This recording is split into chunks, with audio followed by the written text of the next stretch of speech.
कार्यक्रम को आगे बढ़ाते हुए अपने सेकंड लेक्चर की तरफ बढ़ता हूँ। यूं भी हमारा टाइम काफ़ी, हम बिल्कुल टाइमली चल रहे हैं। एक इन्फॉर्मेशन आप सभी के लिए, जैसा कि मैं पहले भी बता चुका हूँ कि एक तो दो इन्फॉर्मेशन थी। एक तो आज हमारे गेस्ट के रूप में professor Abhimanyu Kumar, honourable vice chancellor Rajasthan Ayurveda university जुड़ने वाले थे। सर की अचानक कोई मीटिंग आने से सर नहीं जुड़ पाए हैं। दूसरा ये है कि हमारा ये सेशन कल के लिए एक्सटेंड हो गया है, जैसा कि आप सबकी भी रिक्वेस्ट थी। तो आयुर्वेद रिसर्च मेथोडोलॉजी और आयुर्वेद के जो बेसिक कंसेप्ट्स हैं रिसर्च में कैसे यूज किए जाएं, उसके लिए हमें दो बड़े विद्वत जनों के लेक्चर कल सुनने को मिलेंगे। और थोड़ा सा हमारा एक छोटा सा कोई पार्ट जो छूट रहा था नल एंड अल्टरनेटिव हाइपोथेसिस का, उस पर भी थोड़ा सा लेक्चर हम कल करेंगे। तो सभी लोग कृपया ध्यान दें, कल भी ये सेशन एक्सटेंड किया गया है। नाउ अब मैं बढ़ता हूं हमारे दूसरे लेक्चर की तरफ। हमारे बीच मौजूद हैं doctor Arunabh Tripathi sir. CCRS AYUSH ministry government of India में स्टेट्स ऑफिसर हैं और इन्होंने MSc और PhD किया हुआ है बायो स्टेटिस्टिक्स में। और काफ़ी इनके 20 से ज़्यादा रिसर्च पब्लिकेशन पब्लिश हो चुके हैं। और इनका जो है ICMR और IPC और एम्स के साथ इनके सारे रिसर्च प्रोजेक्ट पर ये कार्य कर चुके हैं। रिसर्च में इनका अच्छा अनुभव है। आज मैं आशा करता हूं कि सर आपका उद्बोधन, आपका लेक्चर हम सबके लिए मार्गदर्शक होगा।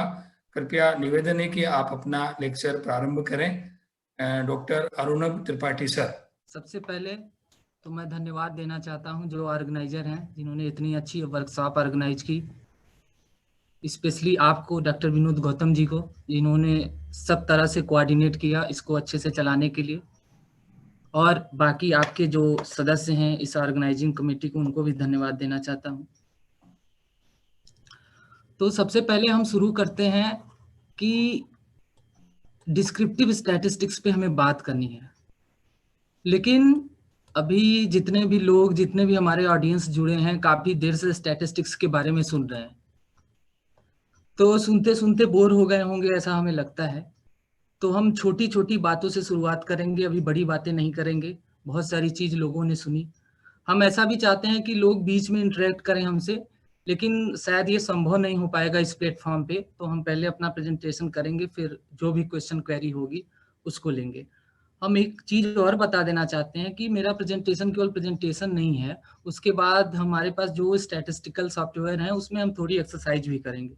तो उस दौरान बाकी पिछली जो क्वेरी है, जो रैंडमाइजेशन वगैरह और टेस्टिंग वगैरह की, वो भी सॉल्व आउट हो जाएगी। तो हम अपना स्क्रीन शेयर करते हैं।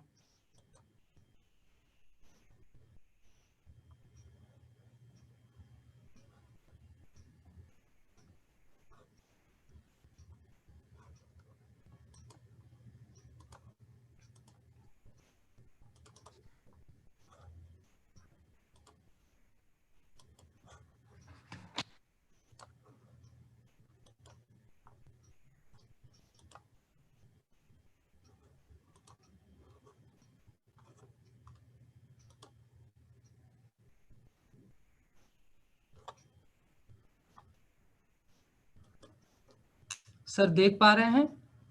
Yes yes, visible. हाँ, तो हम शुरुआत करते हैं धन्यवाद से कि लोग हमें सुनेंगे आगे भी, और धैर्य से सुने। हम ज्यादा नहीं बताएंगे, 25-30 मिनट ही बताएंगे, पर हम जो बता रहे हैं बस ध्यान से सुन लें।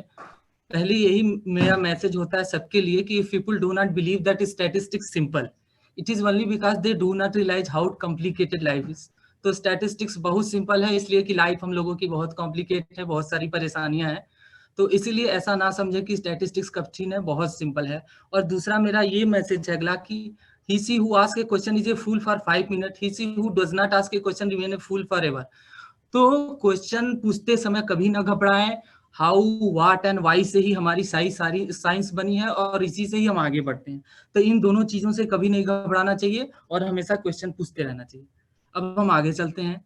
हमारा जैसा कि टॉपिक सर ने, ऑर्गेनाइजिंग कमेटी ने डिसाइड किया है, डिस्क्रिप्टिव स्टैटिस्टिक्स। थोड़ी थ्योरी है, थोड़ी प्रैक्टिकल, उसी की बातें करेंगे।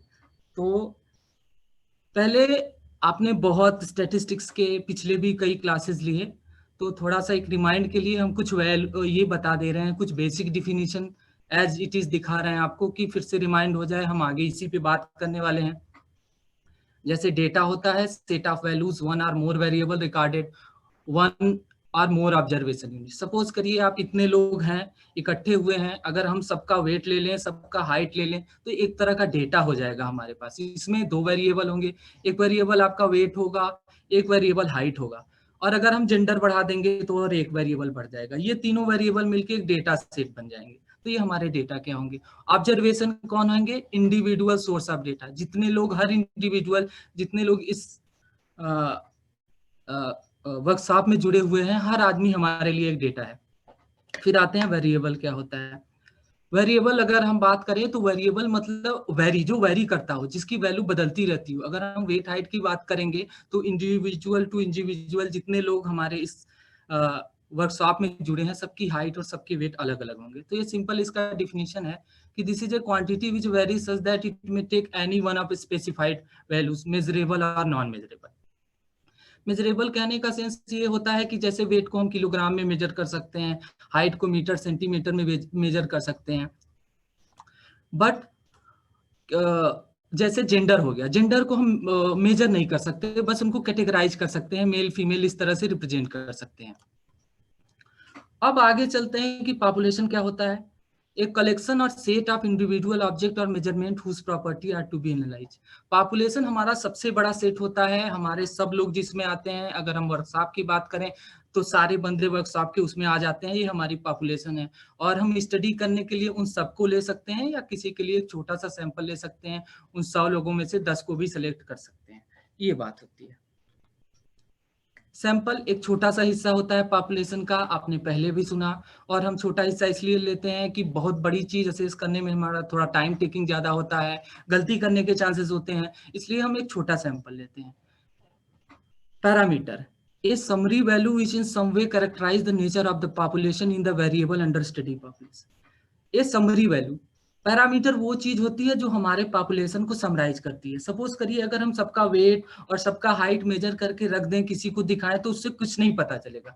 पर अगर हम उसका एवरेज निकाल लें, मीन निकाल लें, मीडियन निकाल लें, तो हम बता सकते हैं कि ऑन एवरेज वर्कशॉप में जितने लोग हैं उनका वेट ये है। तो उससे हमारा एक मैसेज जाएगा कि ओवरऑल रिप्रेजेंटेशन क्या है डेटा का। देखिए, जब भी हम कोई मीन, मीडियन या कोई भी चीज ऐसी पॉपुलेशन के लिए कैलकुलेट करते हैं, ऐसी कैरेक्टरिस्टिक्स, तो उसको पैरामीटर कहते हैं।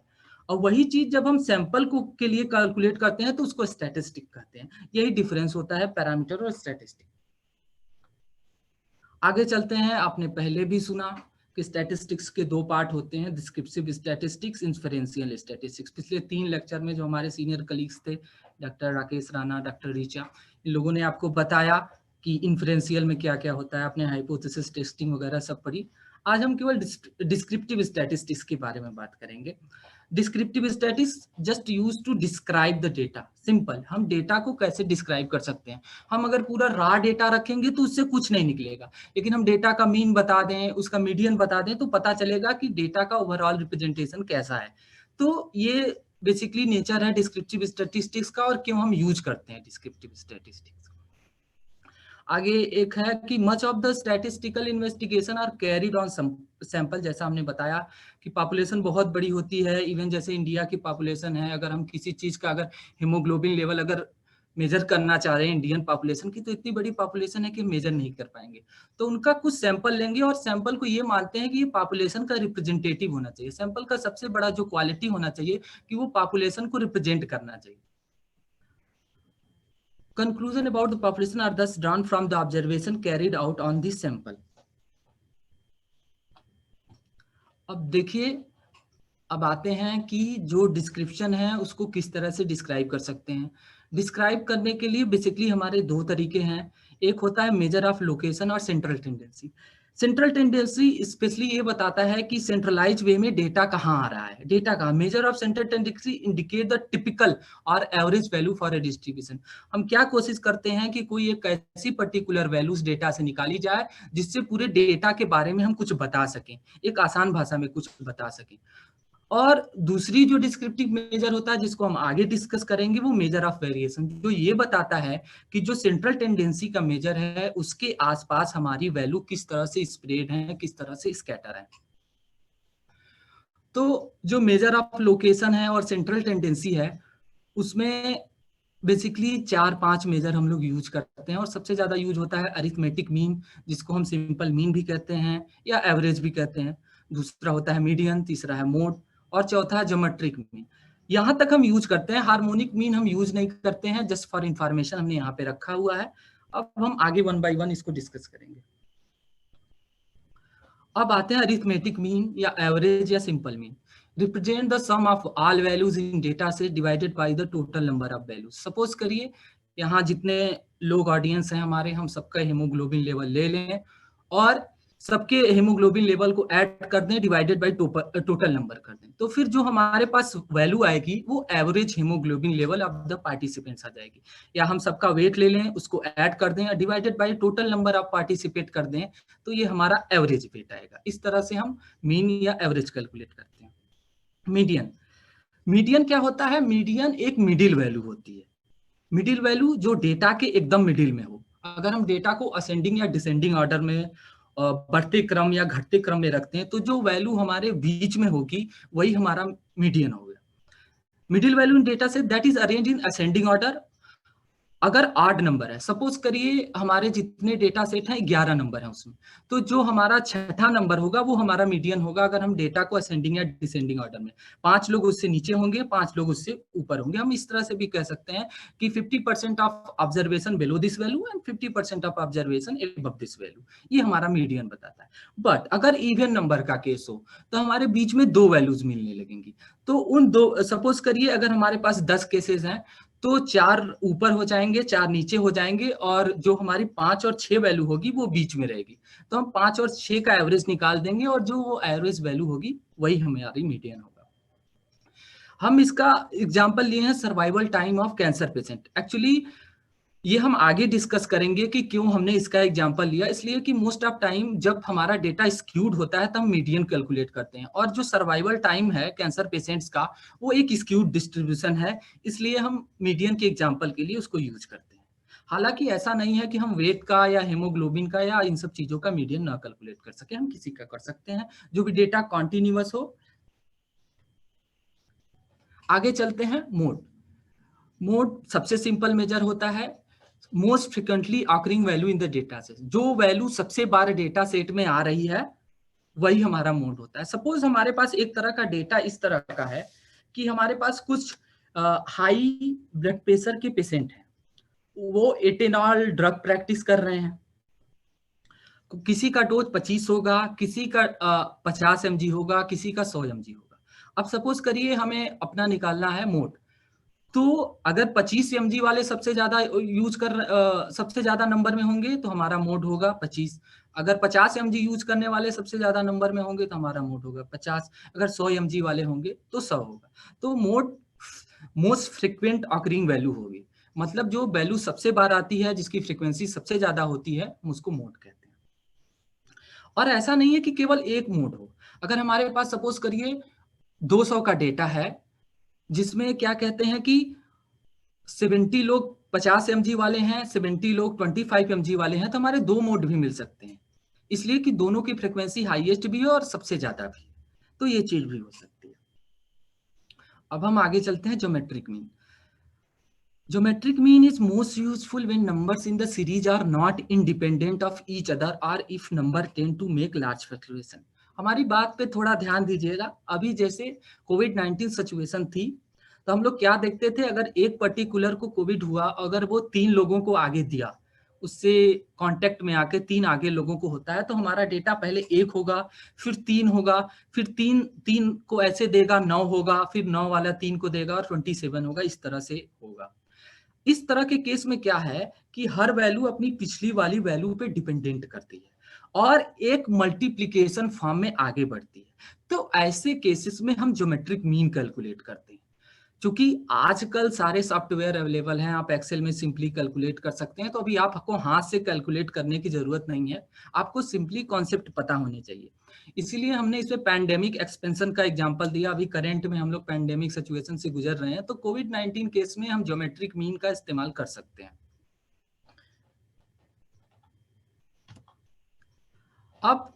अब हमने पहले बात की ही मेजर ऑफ सेंट्रल टेंडेंसी, मतलब हमारा जो डेटा है उसकी सेंट्रल वैल्यू क्या है, उसको एक डेटा वैल्यू से रिप्रेजेंट करना चाहें तो कैसे रिप्रेजेंट करें। अब तो ये हो गया कि हम कैसे रिप्रेजेंट करेंगे, या मीन से करेंगे, मीडियन से करेंगे, मोड से करेंगे, या ज्योमेट्रिक मीन से करेंगे। अब दूसरा क्वेश्चन ये होता है कि अगर हम डेटा को एक सिंगल वैल्यू से प्रेजेंट कर दिया तो हमें जो बाकी सारे डेटा वैल्यूज हैं उनके बारे में कैसे बताएं। उनके बारे में बताने के लिए हम क्या करते हैं कि हम ये देखते हैं कि जो हमारा सेंट्रल वैल्यू है उसके आसपास बाकी डेटा किस तरह से स्प्रेड है, किस तरह से डिस्पर्स है, कितनी दूर दूर पे है। सपोज करिए अगर जितने पार्टिसिपेट हैं उनका मीन वेट 50 केजी है, सॉरी 50 तो नहीं होगा, 65 केजी है, और उसके आसपास किसी का वेट 60 होगा, 60 होगा, 62 होगा, 55 होगा, किसी का 70, किसी का 75 होगा, तो वो हमारा जो एवरेज वेट है उसके ऊपर नीचे सारे डेटा वेरी कर रहे होंगे। अब हमारी दूसरी ये बात आती है कि अगर ये वेरी कर रहे हैं और पूरे डेटा का रिप्रेजेंटेशन बताना है तो हम ये बताएंगे कि ऑन एवरेज कितना वेरिएशन है, जो हमारी सेंट्रल टेंडेंसी है उसके आसपास ऑन एवरेज कितने दूर पे हमारे बाकी डेटा स्कैटर्ड है। तो इसको डिस्कस करने के लिए, इसको डिस्क्राइब करने के लिए हमारे पास जो दूसरा मेथड है या जो दूसरा मोड है डिस्क्रिप्टिव ऑफ स्टैटिस्टिक्स का, वो है मेजर ऑफ डिस्पर्शन और वेरिएशन। इसको डिस्पर्शन भी कहते हैं, वेरिएशन भी करते हैं। In short, measures of variation are descriptive statistics that indicate the spread of data. I already explained it कि जो डेटा स्प्रेड है वो कुछ तरह से स्प्रेड है उसको ये बताता है। इसमें बेसिकली ये 4-5 हम यूज करते हैं: range, interquartile range, mean deviation, variance and standard deviation. अब बात करते हैं रेंज की। रेंज क्या होता है? It is the difference between the lowest value and highest value of the data. Suppose करिए जैसा कि हम एग्जांपल लेके चल ही रहे हैं कि वेट, जितने पार्टिसिपेंट हैं अगर हम उनका वेट करा लें तो एक मिनिमम वेट होगा किसी का, जो सबसे कम वेट वाला जो पार्टिसिपेंट है वो हमारा वो 55 केजी का है और मैक्सिमम वेट वाला 85 केजी का है। तो हमारा रेंज क्या होगा? डिफरेंस बिटवीन देम, 85 माइनस 55 मतलब 30 केजी हमारा रेंज होगा। अब अगला जो हमारा मेजर है वो इंटर क्वार्टाइल रेंज है। तो क्वार्टाइल के लिए जाने से पहले हम ये देखते हैं कि क्वार्टाइल होता क्या है। तो हमने ये नोट में दिया है, आप लोग देख सकते हैं। Quartile are the values that divide a list of numbers into quarters और 4 parts. Similarly percentile are the values that divided a list of numbers into 100 parts. Median is the second quartile or 50th percentile of data. अब इसको deep में discuss करते हैं। Quartile मतलब 4 part में divide करते हैं, Q1, Q2, Q3, Q4। Q1 का मतलब होता है कि 25% ऑब्जर्वेशन उसके बिलो हैं और 75% ऑब्जर्वेशन उसके ऊपर हैं, उस पर्टिकुलर डेटा पॉइंट के ऊपर। Q2 क्या है कि 50% ऑब्जर्वेशन बिलो द उसके हैं और 50% ऑब्जर्वेशन अबव दैट वैल्यू है। तो जैसा ये बताया कि Q2 ही हमारा मीडियन होता है, इसलिए कि मीडियन के लिए भी 50% लोग उससे कम में होते हैं, 50% उससे ऊपर होते हैं।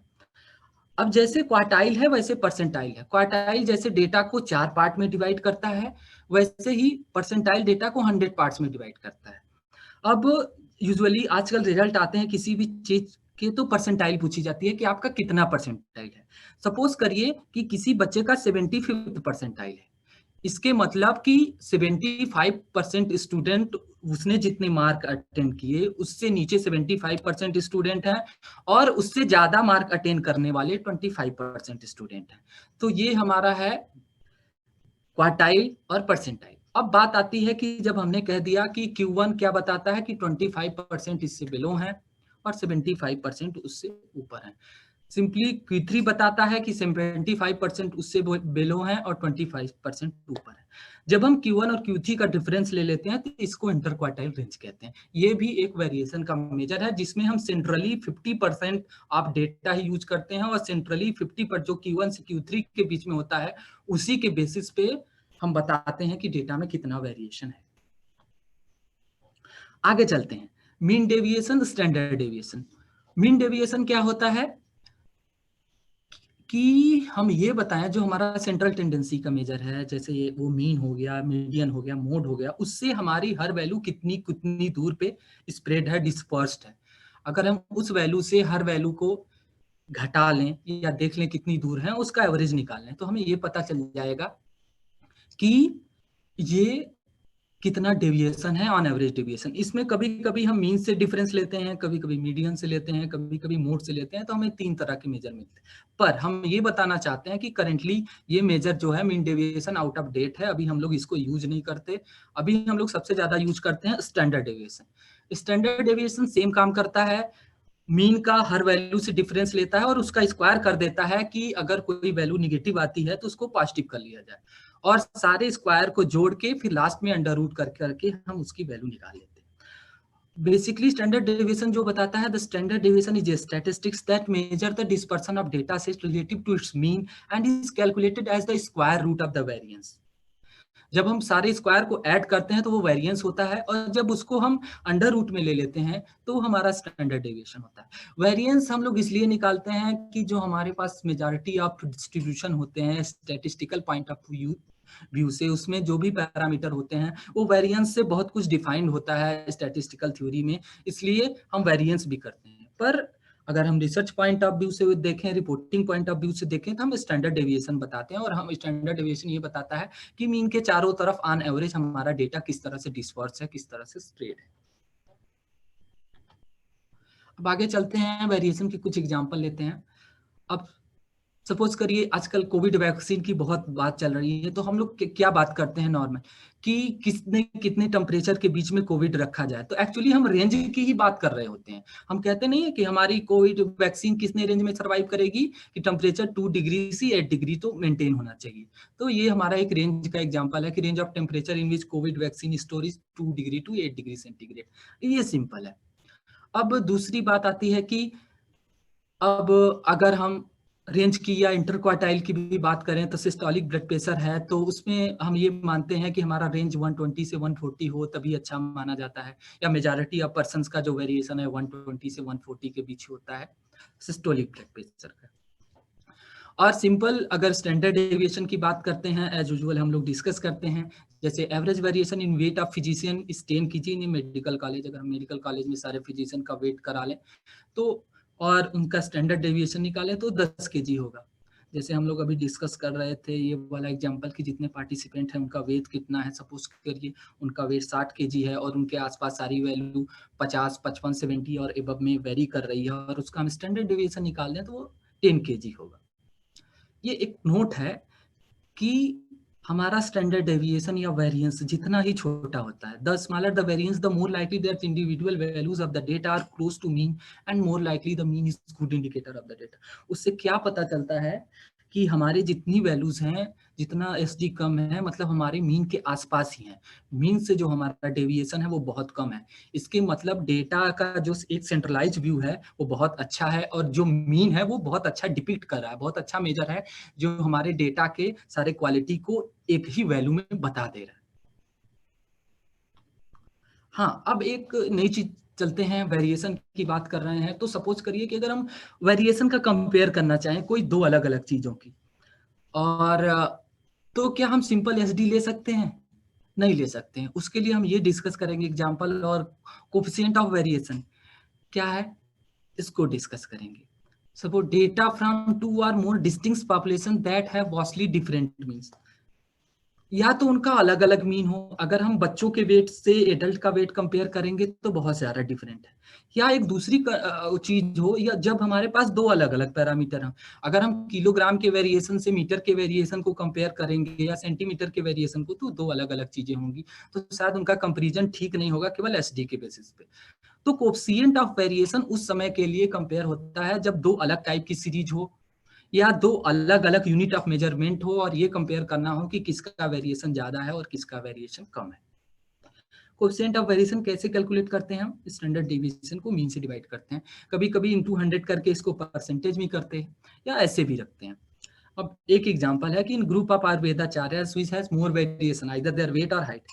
सपोज करिए जितने पार्टिसिपेंट्स हैं हमारे, उनका आयुर्वेदाचार्य से हैं सब, और उनका जो मीन वेट है वो 60 है, और एवरेज जो हाइट है या मीन हाइट है जो 170 सेंटीमीटर है, और दोनों का एसडी 10-10 है। एक में 10 केजी का वेरिएशन है वेट में, और हाइट में 10 सेंटीमीटर का। तो क्या हम इससे देख के ये कह सकते हैं कि दोनों का वेरिएशन सेम है? नहीं कह सकते, इसलिए कि दोनों का यूनिट ऑफ मेजरमेंट अलग अलग है। अब अगर हमें ये पता चलना करना पड़े कि किसका वेरिएशन ज्यादा है, तो ऐसे सिचुएशन हम कोफिशिएंट ऑफ वेरिएशन कैलकुलेट करेंगे। आगे जैसे हमने कैलकुलेट किया, जैसा कि फार्मूला लिखा हुआ है, standard deviation divided by mean, उसको 100 से मल्टीप्लाई करके हमने परसेंटेज में कर लिया, तो वेट का वेरिएशन देखिए 16.7% आया और हाइट का 5.9। तो इसका मतलब वेट ज्यादा वेरी कर रहा है और हाइट कम वेरी कर रही है। लेकिन अगर हम ये कंक्लूजन केवल एसडी के बेसिस पे जाते तो वो गलत हो जाता, बिकॉज दोनों का एसडी सेम है। तो ये हमारा रोल है कोफिशिएंट ऑफ वेरिएशन का। आगे चलते हैं, ये एक हमारा प्रैक्टिकल एग्जांपल है। जैसे बर्थ वेट है बच्चे का ग्राम में, 11 बच्चों का बर्थ वेट है, और क्या कहते हैं कि उनके पैरामीटर दिए गए हैं और किस तरह से कैलकुलेट होंगे। हम आगे स्लाइड को लेके प्रैक्टिकली भी समझेंगे, अभी हम यहाँ पे समझ लेते हैं पहले पीपीटी में। जैसे इनका मीन निकाला गया, सबको ऐड किया गया, डिवाइडेड बाय 11 कर दिया गया, हमारे पास 11 ऑब्जर्वेशन है, तो हमारा मीन आ गया।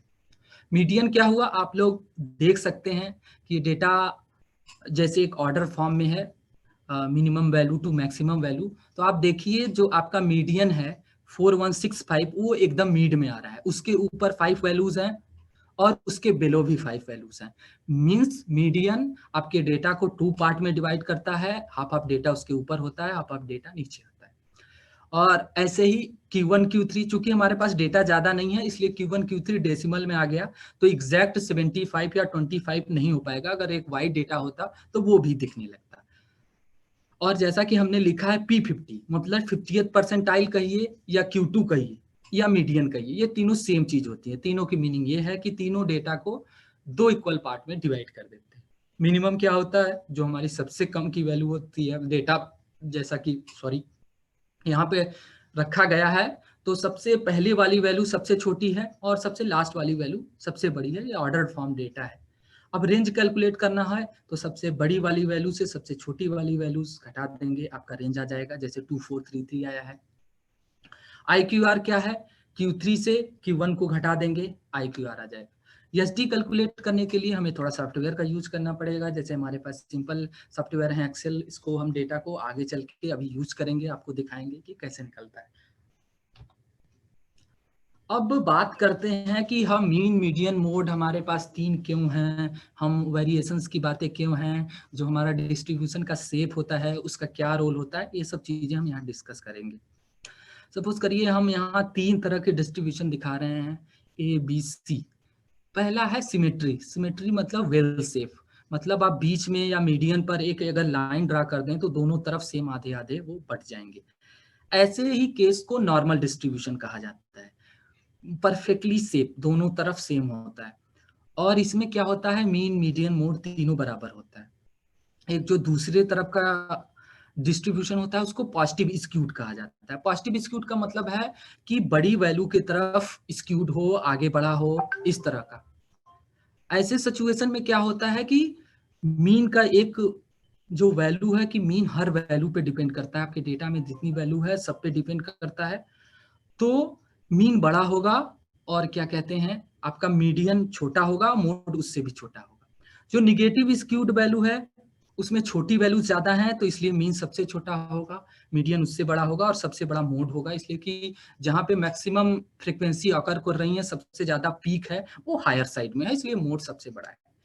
यहाँ ध्यान देने की बात यह है कि मीडियन हमेशा बीच में होता है। मीडियन हमेशा बीच में होता है इसलिए कि वो 50-50 दोनों परसेंट ऑब्जर्वेशन को बांट देता है। इसलिए मीडियन कैसा भी डिस्ट्रीब्यूशन हो, मीडियन हमेशा बीच में ही होता है।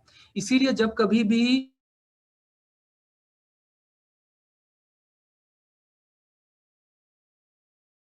कोई भी चीज मेजर करने के लिए या डेटा की सेंट्रल टेंडेंसी बताने के लिए हम मीडियन का ही यूज करते हैं। हेलो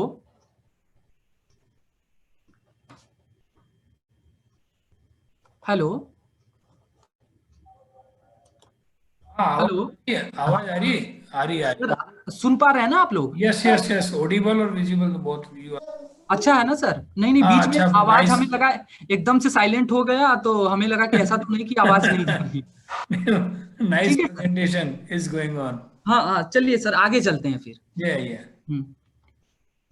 अब हम क्या यहाँ पे 3 डिस्ट्रीब्यूशन डिस्कस कर चुके हैं। और जैसा बात करते हैं कि जब भी सिमेट्रिकल हो, मतलब परफेक्ट शेप हो, तो नॉर्मल डिस्ट्रीब्यूशन कहा जाता है। ऐसे में जो हमारा सेंट्रल टेंडेंसी का मेजर होता है वो मीन होता है। और जैसा हमने बताया स्क्यूड की केस में मीडियन होता है, वो पॉजिटिव स्क्यूड हो या निगेटिव स्क्यूड हो।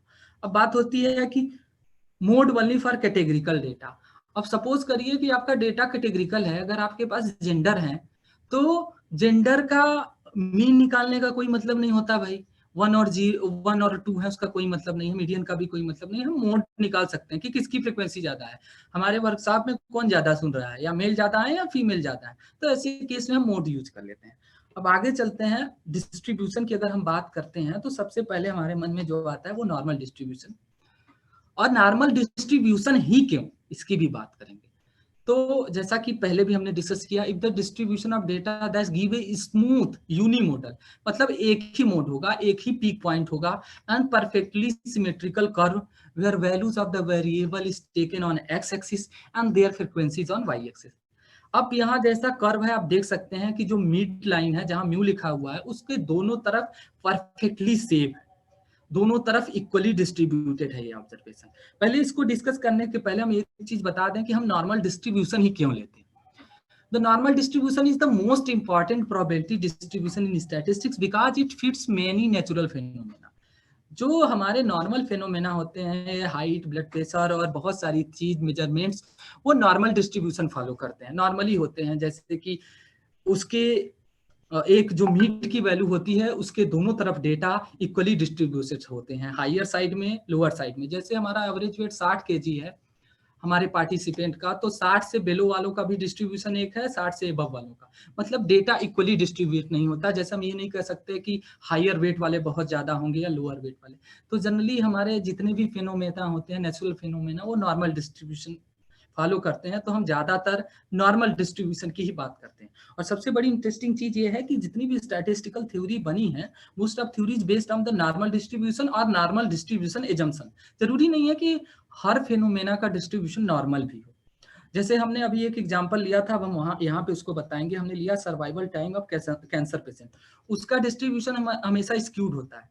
कुछ लोग क्या होते हैं कि बहुत जल्दी अर्ली डेथ हो जाती है उनके, बहुत कम सर्वाइवल होता है। और कुछ लोग जो मजबूत होते हैं, जिनको अच्छे से मेडिसिन दी जाती है, जिनका कीमो काफी लंबा चल जाता है, वो एक लंबा टाइम करते हैं। तो डिस्ट्रीब्यूशन एक स्क्यूड तरीके का होता है, कुछ एवरेज जैसा नहीं आता है। तो ऐसे केसेस में क्या होता है, हम मीडियन यूज करते हैं, इसलिए कि डेटा स्क्यूड होता है। वैसे जनरली अगर हम यहाँ नॉर्मल की बात कर रहे हैं तो most of the distribution normal होते हैं। लेकिन अगर सपोज करें कि अगर हमारी सारी स्टैटिस्टिकल थियरी नॉर्मल पे ही बेस्ड है मोस्ट ऑफ, तो क्या करें अगर डिस्ट्रीब्यूशन नॉन नॉर्मल हो जाए। हम हमेशा बात करते हैं कि सैंपल साइज बड़ी होनी चाहिए। क्यों करते हैं, उसका रीजन थर्ड पॉइंट है, the central limit theorem state that, ये एक स्टैटिस्टिक्स का थ्योरम है, हमने जस्ट नॉलेज के लिए लिखा हुआ है कि the central limit theorem state that as the sample size increase the sampling distribution of the mean. देखिए हम केवल मीन की बात कर रहे हैं, ना मीडियन ना mode. The sample distribution of the mean follows a normal distribution even when the underlying distribution of the original variable is non normal. मतलब जो आपका ओरिजिनल डिस्ट्रीब्यूशन है अगर वो नॉन नॉर्मल भी है और आप मीन कैलकुलेट कर रहे हैं और आपकी सैंपल साइज बड़ी है, तो भी आप एक रियल रिप्रेजेंटेशन बता रहे हैं। इसलिए कि थ्योरम कहता है कि ऐसे केस में मीन का भी डिस्ट्रीब्यूशन नॉर्मल होगा। अब हम पीछे आ जाते हैं और ये कर्व देखते हैं। कर्व से हमें बहुत इंपॉर्टेंट चीज मिलती है, आपके जो कॉन्फिडेंस इंटरवल हैं वो सब चीजें भी यहाँ पे मिलती हैं। जैसे हम अक्सर 95% कॉन्फिडेंस इंटरवल की बात कर रहे हैं। अगर आप लोग ये सब लोग फिगर अच्छे से देख पा रहे हैं तो आप देखिए कि जो 2 सिग्मा का डिफरेंस है, 2 सिग्मा जो यहाँ पे है वो स्टैंडर्ड डेविएशन है, और म्यू जो क्या है वो मीन है। मीन से जो 2 सिग्मा का डिफरेंस है वो 95.4% है, या हम 1.96 जब उसको रखते हैं तो हमारा 95% ऑफ वैल्यू कवर हो जाता है। और ये भी देखिए दोनों तरफ डिस्ट्रीब्यूशन म्यू की एकदम इक्वली परफेक्टली सेफ है। और जनरली अब हम यहाँ एक बात और कर लेते हैं कि कब रिजेक्शन होती है। जैसे अब हमारा कोई वैल्यू 2 सिग्मा के बाहर आ रहा है पी वैल्यू कैलकुलेशन के बाद, वो बहुत छोटा हो रहा है, जो रेड वाला रीजन है उसमें जा रहा है, उस समय हम अपनी हाइपोथेसिस को रिजेक्ट करते हैं। यहाँ सारा जो भी डिस्ट्रीब्यूशन थियरी है और जो भी हाइपोथेसिस है इसी कर्व से चलता है। जो अगर इसमें 2 टेल दिख रहा है, जो रेड वाले हैं उनको हम टेल बोलते हैं, एक राइट टेल है एक लेफ्ट टेल है। कभी 2 टेल टेस्ट लगाते हैं हम, जैसा कि पिछले लेक्चर में भी डिस्कस हुआ कि या तो चीजें बड़ी हो सकती हैं या तो चीजें छोटी हो सकती हैं। अगर 1 टेल की बात करेंगे तो या तो लेफ्ट में या राइट में। सपोज करिए मीन ऑब्जर्वेशन 60 केजी है और उसको कंपेयर कर रहे हैं किसी दूसरे ग्रुप ऑफ फिजिशियन से जो 70 केजी है, तो उसको हम हायर साइड में रखेंगे और ये एज्यूम करके चलेंगे कि जो दूसरे ग्रुप के फिजिशियंस हैं उनका वेट हायर है as compare to those physician who are attending the workshop currently. तो इस तरह की चीजें हैं यहाँ पे। आपने पहले भी हाइपोथेसिस टेस्टिंग में ये सब चीजें देखी, तो ये नॉर्मल डिस्ट्रीब्यूशन का रोल हर जगह है, इसीलिए हम ज्यादातर नॉर्मल डिस्ट्रीब्यूशन की बातें करते हैं। ये हमने बता दिया जैसा कि क्यों यूज करते हैं, क्या क्या यूज करते हैं। हाँ, अब तो जैसा कि मेरा टॉपिक था डिस्क्रिप्टिव स्टैटिस्टिक्स और थोड़ी प्रैक्टिकल की बातें, नॉर्मल की बातें हम कर ली, अब हम थोड़ी प्रैक्टिकल की बातें करते हैं कि आपने पहले भी पढ़ा, हाइपोथेसिस टेस्टिंग पढ़ा, एस्टिमेशन पढ़ा और डेटा एनालिसिस भी करना होता है, इसलिए कि हम डेटा कलेक्ट करेंगे, हमारे पास डेटा होगा तो एनालिसिस करेंगे ही करेंगे। तो हमारे पास बहुत सारे सॉफ्टवेयर होते हैं एनालिसिस करने के लिए। तो सबसे आसान जो होता है एक्सेल, और कोई ये नहीं कह सकता कि उसके पास एक्सेल नहीं है। तो हम सबको यही कहेंगे कि आप जब भी शुरुआत करें तो एक्सेल से ही करें, और सच बताएं अगर आप एक्सेल को भी अच्छे से जानते हैं तो आप बहुत कुछ कर लेंगे। और दूसरे एक सॉफ्टवेयर होते हैं R&R कमांडर, वो फ्री होते हैं, फ्रीली अवेलेबल हैं ये। हालांकि ये ऑनलाइन सॉफ्टवेयर नहीं है, डाउनलोड करना होता है, लेकिन ये फ्री में मिल जाते हैं। पर ये थोड़ी प्रोग्राम से चलते हैं और ज़्यादातर ये स्टैटिस्टिशियन फ्रैटर्निटी में यूज होते हैं और हायर स्टैटिस्टिकल टेक्निक डेवलप करने के लिए, और या ऐसा कोई कॉम्प्लिकेटेड डेटा एनालिसिस की केस में यूज होते हैं। तो जनरली ये उतना यूजफुल नहीं होता है नॉन स्टैटिस्टिशियन बैकग्राउंड के रिसर्चर्स के लिए। सबसे ज़्यादा यूजफुल जो होते हैं SPSS और स्टाटा होते हैं। स्टाटा का क्या है, वो कमांड भी लेता है और आप यूजर इंटरफेरेंस क्लिक करके भी दे सकते हैं। SPSS सबसे सिंपल है, यूजर इंटरफेस है, आप क्लिक करके सारी बातें मीन मीडियन कैलकुलेट करवा सकते हैं। बड़ा डेटाबेस सर्वे का भी आप अच्छे से इसमें डाल सकते हैं, और क्या कहते हैं बहुत बड़ा इसका साइज हो सकता है, आप 10 लाख तक का डेटा एनालिसिस कर सकते हैं, और बहुत सारी अच्छी फैसिलिटीज इसमें होती हैं। हालांकि SPSS and strata paid software हैं, काफी स्टाटा करीब 2 लाख रुपए का है, और SPSS तो काफी more than 10 lakh I think, उतना महंगा होता है। और फिर सैंपल साइज और रैंडमाइजेशन की भी बहुत सारे सॉफ्टवेयर होते हैं, ऑनलाइन भी अवेलेबल हैं और कुछ ऑफलाइन सॉफ्टवेयर भी होते हैं, जैसा मैडम ने भी कहा पहले। हालांकि आप कुछ टेक्निक एक्सेल में भी कर सकते हैं, एक्सेल में करते हैं तो थोड़ा टाइम लगता है, आपको फार्मूला भी देखना पड़ेगा। और बाकी जो स्पेशली बिल्ट सॉफ्टवेयर होते हैं उसमें आपको देखना नहीं पड़ेगा, बस आपको अपनी वैल्यू इनपुट देनी होगी और वो आपको रिक्वायर्ड इंफॉर्मेशन प्रोवाइड कर देंगे। फिर भी हम ये थोड़े ग्लिम्स इसके अभी डिस्कस करेंगे फर्दर, और एक ऑनलाइन बहुत अच्छा प्लेटफॉर्म है वो हम आप लोगों को दिखाएंगे, openepi.com। ये अभी हम पहले प्रेजेंटेशन खत्म करेंगे, फिर हम आगे चलेंगे, कुछ देखेंगे। अभी देखते हैं प्रेजेंटेशन। अब देखिए यहाँ तक बातें आ गई कि डेटा आ गया, कैसे एनालिसिस करेंगे, ये सब चीजें कैसे होंगी। कुछ की मैसेज हैं जो बहुत जरूरी हैं समझना। अगर हम सारे स्टैटिस्टिक्स सारे लेक्चर पढ़ लिए तो ये सारे कुछ की मैसेज हैं जो बहुत जरूरी हैं। Software can not decide the appropriate analytical method. बहुत लोगों के मन में क्वेश्चन होता है, एक अच्छा सॉफ्टवेयर हो, क्या हो, कैसे हो, हमारे पास बड़े सॉफ्टवेयर हो तो हम अच्छा कर सकते हैं। ऐसा कुछ भी नहीं है। आपके कॉन्सेप्ट सही होने चाहिए, चीजें क्लैरिटी से होनी चाहिए आपके पास, और आप किसी भी सॉफ्टवेयर पे काम कर सकते हैं। और आफ्टर ऑल आपको या आपके कंसर्न बायोस्टैटिस्टिशियन ये डिफाइन करेगा कि आप कौन सी टेक्निक यूज करोगी, ना कि आपका software. Method of data analysis rely on study design, type of data and it's distribution. आपने बहुत सारा डेटा का एस्टिमेशन का टेस्टिंग का प्रोसीजर पहले भी सुना। तो डेटा एनालिसिस के जो भी प्रोसीजर है वो बहुत सारी चीज़ों पे डिपेंड करते हैं कि आपकी स्टडी डिज़ाइन क्या है। आपके पहले भी लेक्चर्स हुए, केस कंट्रोल है, कोहार्ट है, रैंडमाइज कंट्रोल ट्रायल है, क्या है, टाइप ऑफ डेटा कैसे हैं, डेटा डिस्क्रीट है, कॉन्टिन्यूअस है, कैटेगरिकल है, और डेटा का डिस्ट्रीब्यूशन कैसा है, नॉर्मल है, नॉन नॉर्मल है, जैसे कि पैरामेट्रिक, नॉन पैरामेट्रिकल, ईयर मैडम ने, डॉक्टर ऋचा मैडम ने आप लोगों को बताया। तो ये सब चीज़ें इस बात पे डिपेंड करती हैं कि आपका जो डेटा का डिस्ट्रीब्यूशन कैसा है, स्टडी डिजाइन कैसा है, इस बात पे डिपेंड करती हैं कि आप कौन से मेथड यूज करेंगे। After appropriate data analysis interpretation of result में vary with study design। देखिए हमारे पास जो statistical टेक्निक है जैसे टी टेस्ट है, काई स्क्वायर टेस्ट है, वो डेटा डिपेंडेंट है। आपका डेटा का पैटर्न कैसा है, नॉर्मल है, नॉन नॉर्मल है, उसको देख के हम अपना टेस्ट लगाते हैं काई स्क्वायर। और लेकिन जब हम इंटरप्रिटेशन की बात आती है तो हम स्टडी डिजाइन को भी देखते हैं कि स्टडी डिजाइन कौन सी थी, और डेटा एनालिसिस को स्टडी डिजाइन के पर्सपेक्टिव में देख के फिर हम इंटरप्रिटेशन करते हैं अपने रिजल्ट्स का। अब बात आती है कि केवल स्टैटिस्टिक्स ही है क्या सब कुछ, ऐसा बिल्कुल नहीं है। Clinical versus statistical significant need to be focused while interpreting the result. हम एक चीज बता दें यहाँ पे कि ज्यादातर हम लोग जो भी स्टडी करते हैं उसमें पी वैल्यू कैलकुलेट कर लेते हैं। पिछले सारे लेक्चर्स में आप लोगों ने देखा पी वैल्यूज टेस्टिंग, और पी वैल्यूज कम होती है तो हम मान लेते हैं कि स्टैटिस्टिकल सिग्निफिकेंस है। हम एक बात यहाँ बताना चाहते हैं कि पी वैल्यू सैंपल साइज पे डिपेंड करती है, और अगर सैंपल साइज बहुत बड़ा हो गया तो आपका बहुत स्मॉल डिफरेंस जो कि क्लिनिकली सिग्निफिकेंट नहीं होगा वो भी स्टैटिस्टिकली सिग्निफिकेंट आ सकता है। सपोज करिए हम वेट इंक्रीज करने के लिए कोई फॉर्मुलेशन, कोई प्रोटीन सप्लीमेंट प्रोवाइड कर रहे हैं और हम ये प्रोटीन सप्लीमेंट 1000 लोगों को दिए, तो ऑन एवरेज वेट 60 से बढ़ के 61 kg आ गया। तो कितना डिफरेंस आया, 1 kg का। तो 1000 का अगर सैंपल साइज है तो आपका पी वैल्यू सिग्निफिकेंट आ ही जाएगा, इसलिए कि सैंपल साइज बहुत बड़ी है। वो डिफरेंस कितना है, 1 kg। पर 1 kg का डिफरेंस, जहां तक I am not a clinician but as far as I know कि 1 kg का डिफरेंस क्लिनिकल सिग्निफिकेंस या क्लिनिकल मीनिंग नहीं रखता है। अगर किसी का वेट 50 से 60 हो जाए तो सब क्लिनिकल मीनिंग इज देयर।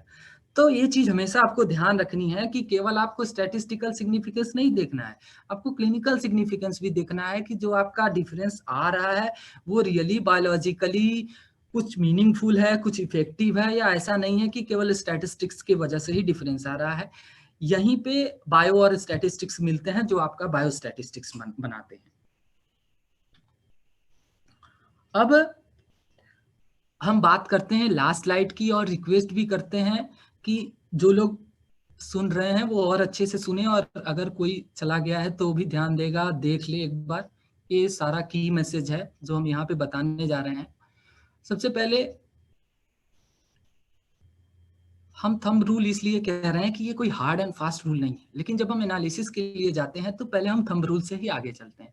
अब सबसे पहले बात ये आती है कि अब हम नॉर्मल डिस्ट्रीब्यूशन डिफाइन कैसे करें भाई। अगर नॉर्मल डिस्ट्रीब्यूशन पता चलेगा तो तब ना हम कोई टेस्ट लगाएंगे कि टे टेस्ट लगाएं या विली-कॉक्सन लगाएं, पैरामेट्रिक यूज करें या नॉन पैरामेट्रिक यूज करें। तो सपोज हम मीन एसडी कैलकुलेट करते हैं, डिस्क्रिप्टिव मेजर। अगर मीन, मीडियन, मोड तीनों बराबर है और मीन 3SD से ज्यादा है तो हम मान लेते हैं कि वो नॉर्मल डिस्ट्रीब्यूशन फॉलो कर रहा है। अब सपोज करिए कि मान लीजिए कि मीन 3SD से बड़ा नहीं है लेकिन 2SD से बड़ा है और सैंपल साइज 30 से ज्यादा है और मीन, मीडियन, मोड लगभग इक्विवेलेंट है, तो भी हम मान लेते हैं कि वो नॉर्मल डिस्ट्रीब्यूशन फॉलो कर रहा है। तो ये हमारे थंब रूल होते हैं जो हमें बताते हैं कि हमें कौन सी टेस्ट लगानी चाहिए और हमारा डेटा कौन सा डिस्ट्रीब्यूशन फॉलो कर रहा है। अब हम कभी कभी ये भी क्वेश्चन हमारे सामने आता है कि कौन सी चीजें किस एक्सिस पे होनी चाहिए, वाई एक्सिस पे क्या होना चाहिए, एक्स एक्सिस पे क्या होना चाहिए। तो ये सिंपल सी फंडामेंटल चीज है कि जो इजी वेरिएबल होता है, जो हम आसानी से कैलकुलेट कर सकते हैं, उसको एक्सिस पे रखते हैं। जो थोड़ा कॉम्प्लिकेटेड होता है कैलकुलेट करने में उसको वाई एक्सिस पे करते हैं। पर ये कोई हार्ड एंड फास्ट रूल नहीं है, आप इंटरचेंज कर सकते हैं। एक ये जनरल गाइडलाइन है, थंब रूल है। और जब भी डेटा नॉन नॉर्मल हो तो आप मीडियन रिपोर्ट करें। अब बहुत जगह क्या होता है कि लोग इनिशियल पॉइंट वाई एक्सिस पे चेंज कर देते हैं, उससे क्या होता है कि ग्राफ में बहुत चेंज आने लगता है। सपोज करिए कि हम दो ग्रुप का कंपैरिजन कर रहे हैं, एक ग्रुप का एवरेज हेमोग्लोबिन लेवल 10 है और दूसरे ग्रुप का एवरेज हेमोग्लोबिन लेवल 12 है। सपोज करिए अगर हम एक बार डायग्राम बनाएंगे तो 10 और 12 बहुत आसपास होंगे, ज्यादा डिफरेंस नहीं शो करेगा। लेकिन अगर हम वाई एक्सिस को 0 की जगह सीधे 8 से शुरू कर दें, 8, 9, 10, 11, 12, तो इस तरह से जो ग्राफ बनेगा उसमें 10 और 12 का डिफरेंस भी बहुत ज्यादा दिखेगा। और फर्स्ट इंस्टेंस में कोई भी रीडर पढ़ेगा, अगर वो वैल्यू नहीं दिखेगा तो उसको लगेगा कि सच में बहुत बड़ा डिफरेंस आ रहा है। तो ये सब चीजें नहीं करनी है, अगर कोई करता है तो ये गलत प्रैक्टिस मानी जाती है। अब बातें हैं लाइन डायग्राम लोग कहीं भी बना देते हैं, पर उसका जो मेन है कि लाइन डायग्राम हमेशा टाइम सीरीज और ट्रेंड एनालिसिस में बनाई जाती है। अगर हमारे पास टाइम के साथ कोई डेटा है, मंथली कोई डेटा है, डेली का सिस्टोलिक ब्लड प्रेशर का डेटा है, टाइम के साथ हम कोई चीज रिपोर्ट कर रहे हैं और हम ये देख रहे हैं कि टाइम के साथ कोई चीज इंक्रीज हो रही है, डिक्रीज हो रही है, तो ऐसे सिचुएशन में हम लाइन डायग्राम बनाते हैं।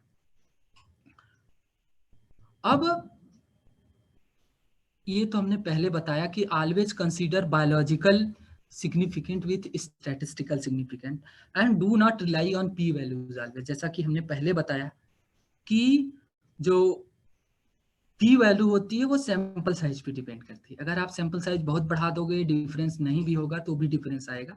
तो आप उसका जो इफेक्ट साइज है, मतलब कि कितना डिफरेंस आ रहा है, जैसे दो ग्रुप का कंपैरिजन है तो एवरेज मीन का डिफरेंस कितना है, आप उसको भी कंसीडर करें डेटा में। उसका सीआई कितना आ रहा है, मतलब कितना वेरिएशन है, वो भी कंसीडर करें। तो ये भी चीज देखनी होती है।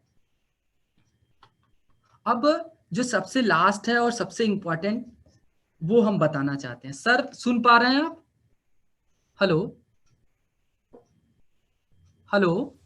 यस डॉक्टर साहब, आ रही आवाज आ रही है? सबको सुनाई दे रहा है? हाँ, क्लियरली। हाँ सर, ये लास्ट है, बहुत इंपॉर्टेंट है। अगर किसी को लिखना हो वैसे तो हाँ सर, आवाज आ रही है। हाँ तो लिख सकते हैं। देखिए, अभी जितना भी रिसर्च मेथोडोलॉजी पे सारे लेक्चर हुए हैं, उसको हम 3 फार्मूला बताते हैं। जैसे कि हमारे पास आयुर्वेदा में फार्मूले होते हैं, कुछ श्लोकाज होते हैं, उससे हमारी दवाइयां बनती हैं। तो हम स्टार्ट में 3 ही फार्मूला बता रहे हैं।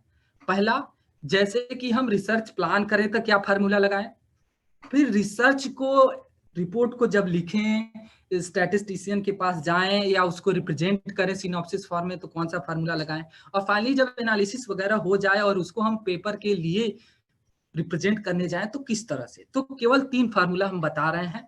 इसको कहते हैं, आप लोग नोट डाउन कर सकते हैं। एक पहला फार्मूला फाइनर, प्रोजेक्ट शुरू करने से पहले फाइनर।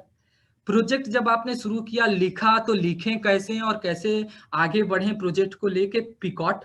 और थर्ड, जब आपकी एनालिसिस हो गई तो उसको रिप्रेजेंट कैसे करें, पेपर कैसे चाहें, उसके लिए तीसरा फार्मूला मैजिक। इन 3 ही फार्मूला से आपका सारा रिसर्च है, आपकी सारी स्टैटिस्टिक्स है। अब हम पहले फार्मूले को देखते हैं, फाइनर। फाइनर बताता है कि आप कोई भी प्रोजेक्ट कैसा लें, कैसा प्लान करें। फाइनर मतलब उसमें यह बताता है कि फिजिबिलिटी मतलब आप उसको असेस कर सकें, आपके पास रिसोर्सेज हों कि आप उसको बना सकें और उसको अचीव कर सकें। आई बताता है कि इंटरेस्टिंग हो, जो रिसर्चर काम करने जा रहा है, जो एमडी स्टूडेंट काम करने जा रहा है, उसको थोड़ा इंटरेस्ट हो। और तीसरी बात, नॉवेल, कुछ नया हो। रिसर्च का मतलब हमेशा नया होता है। अगर आप पुराना ही चीज करेंगे तो कोई बात नहीं होती है, इसलिए कुछ नया हो। इथिकल, सबसे इंपॉर्टेंट होता है बायोलॉजिकल साइंस में इथिकल, कि आपका इथिक्स पूरा फुलफिल होना चाहिए जो भी आप प्रोजेक्ट प्लान कर रहे हैं। और रिलेवेंस, उसका कुछ रिलेवेंस होना चाहिए, कुछ कम्युनिटी के लिए उससे फायदा होना चाहिए। तो ये सारी क्राइटेरिया सोच के, फाइनल सोच के आप प्रोजेक्ट प्लान करिए। अब समझ लीजिए कि आपने प्रोजेक्ट प्लान कर ली, बहुत सारा लिटरेचर पढ़ लिया जो इस क्राइटेरिया को फुलफिल करता है, तो हम उसमें क्या क्या रिपोर्ट करें, सिनॉप्सिस में क्या देखें, आगे क्या बताएं। उसके लिए हमारी दूसरी क्राइटेरिया है कि पिकॉट, प्राइमरी ऑब्जेक्टिव। आपका प्राइमरी कंसर्न क्या है, प्राइमरी ऑब्जेक्टिव क्या है। उसके बाद आपका इंटरवेंशन क्या है, आप क्या इंटरवेन करना चाहते हैं। हमेशा याद रखिए कि कंट्रोल ग्रुप हमेशा रखिए। अगर आपको कुछ इफिकेसी बतानी है, कुछ सुपीरियर इंफीरियर बताना है, तो कंट्रोल ग्रुप। आउटकम पे फोकस रखिए कि आपका आउटकम क्या है, और जो टी है वो बताता है आप कितना टाइम लेंगे। तो ये हो गया दूसरा कि पिकॉट। अब आपका ये हो गया, फाइनल हो गया, पिकॉट हो गया, और आपका प्रोजेक्ट तैयार हो गया, प्रोजेक्ट चल भी रहा है अच्छे से, आपकी एनालिसिस भी हो गई, सब कुछ। अब ये आता है कि सब कुछ हो गया तो उसको रिपोर्ट क्या करें, कैसे रिपोर्ट करें कि अच्छे से पब्लिश हो, क्या बता दें कि बहुत अच्छा हो। तो पहली बात कि आप जब रिपोर्ट करें तो सबसे पहले बात पी वैल्यू नहीं, मैग्नीट्यूड, क्या डिफरेंस आ रहा है। जैसे आपने कुछ स्टैंडर्डाइज वैल्यूज ली हैं, एक स्टैंडर्ड ड्रग है, एक इंटरवेनिंग ड्रग है, तो जो डिफरेंस आ रहा है, सपोज करिए आपका, अगर आपने सिस्टोलिक बीपी रिड्यूस करने का एग्जांपल लिया है, तो कितना मैग्नीट्यूड में डिफरेंस आ रहा है बीपी का, वो अच्छे से बताइए। और दूसरा है एट्रिकुलेशन, मतलब वो कितना स्पेसिफिक है, कितना पर्टिकुलर स्पेसिफिक पॉइंट आप उसको कवर कर रहे हैं, कितना स्पेसिफिक बता पा रहे हैं। तीसरा जो है जनरलिटी, जनरलाइज कितना कर सक रहे हैं, उसके बड़े पॉपुलेशन के किसी भी और चीज के लिए कितना जनरलाइज कर रहे हैं। अब आई क्या है, इंटरेस्टिंग, जो आपका फैटर्निटी है, जो आपका साइंटिफिक कम्युनिटी है, उसके लिए वो कितना इंटरेस्टिंग है और क्या है नया कि लोग उसको पढ़ें। और जो लास्ट है सी, वो है क्रेडिबिलिटी, मतलब क्रेडिबल है कि नहीं। क्रेडिबल इन सेंस मतलब कितना रिलायबल है, जो पहले के रिसर्च स्टडी है उससे कितना कोऑर्डिनेट करता है, और ये सब बहुत सारी चीज। आप कोई ऐसी बात ना कर दें जो एकदम से अजीब सी लगे, जिसकी क्रेडिबिलिटी ना हो, जिसकी विश्वस्तता ना हो, और कुछ आउट ऑफ द बॉक्स या कुछ ऐसी चीजें ना कंक्लूड कर दें जिसका आपके प्रोजेक्ट्स के कोई मतलब ना हो। आप लिखते समय ऐसा लिख दें कि कोई आउट ऑफ द स्कोप हो जाए। तो आप ये तीनों क्राइटेरिया हम हर जो भी ऑडियंस है कहते हैं याद रखें, कोई भी गड़बड़ी नहीं होगी। आप कहीं भी स्टैटिस्टिशियन के पास जाएंगे, कहीं भी प्रेजेंट करेंगे, कहीं भी पेपर छपवाएंगे, हमेशा अच्छा होगा। फाइनर, पिकॉट और मैजिक। तो ये हमारे हो गए कंक्लूसिव पार्ट। अब जैसे यहाँ तक तो हमें बताना था। अब पिछले में जैसे हमारे सीनियर्स बोले थे कि कुछ क्वेश्चन आए थे कि बुक्स कौन सी पढ़ी जाए, तो उसके लिए हमने एक स्लाइड यहाँ पे जोड़ दी है। देखिए बहुत सारी बुक्स हैं, आप नेट पे अगर सर्च मारेंगे तो लॉट्स ऑफ बुक्स हैं, बहुत सारी बुक्स। लेकिन हमें जो लगता है कि अच्छी बुक्स हैं, जिसको हमने खुद भी पढ़ी है और देखा है, जिसके एग्जाम्पल हमने, वो हम बता रहे हैं। एक बुक आती है study guide for fundamental of biostatistic, Bernard Rosner की, ये अच्छी किताब है। दूसरी है बायोस्टैटिस्टिकल एनालिसिस जार की, ये भी अच्छी किताब है। तीसरी है बायोस्टैटिस्टिक डब्ल्यू डेनियल की। ये तीनों तो फॉरेन राइटर हैं, पर हमारे एम्स से भी एक बुक निकलती है। यहाँ एम्स के जो प्रोफेसर हैं उन्होंने लिखी हुई है, medical statistics principle method by Sundaram Dwivedi and Srinivas. तो आप इनमें से कोई बुक सेलेक्ट कर सकते हैं। अगर आप हमसे पूछेंगे कि कौन सी बुक पढ़ी जाए, तो हम तो कहेंगे आप इंडियन ऑथर की बुक पढ़ें, थोड़ा आसान होगा पढ़ने में, लैंग्वेज इजी है। आप एक बार इसको पढ़ें, उसके बाद अगर आप बहुत क्या कहते हैं वाइड स्पेक्ट्रम का क्या कहते हैं कि वो देखना चाहते हैं एग्जाम्पल, तो आप डेनियल को पढ़ें, डब्ल्यू डेनियल को पढ़ें। और जो दूसरे नंबर की है बायोस्टैटिकल एनालिसिस, अगर आप बहुत सारे टेस्टिंग कैटेगरिकल और बहुत सारा टेस्टिंग कैसे होता है वो सब बहुत कोशिश कर रहे हैं, तो ये जार को पढ़ें। और एक अलग सा फ्लेवर, अगर एक अलग सा टेस्ट और बहुत कहिए कि अच्छी चीज है कोई, तो वो सबसे पहली वाली बुक है, रोजनर पढ़ सकते हैं। लेकिन हम फर्स्ट इंस्टेंस में आप लोग को वो पढ़ने के लिए नहीं कहेंगे, हम कहेंगे आप इंडियन ऑथर से शुरुआत करिए, फिर आपको जैसा लगे आप आगे पढ़ सकते हैं। अब पहले भी कुछ क्वेश्चन आए थे, इसीलिए हमने इसको यहाँ पे लिख दिया था कि लेवल ऑफ कॉन्फिडेंस और कॉन्फिडेंस इंटरवल क्या होता है। तो यहाँ पे हमने ये एक एक्स्ट्रा स्लाइड जोड़ दी थी। Level of confidence or confidence interval like 90%, and it is supposed that unknown parameter value will be included in this interval 95% of times if experiment repeated 100 times. Suppose करिए एक बहुत बड़ी पॉपुलेशन है और उसमें बहुत सारे रिसर्चर काम कर रहे हैं।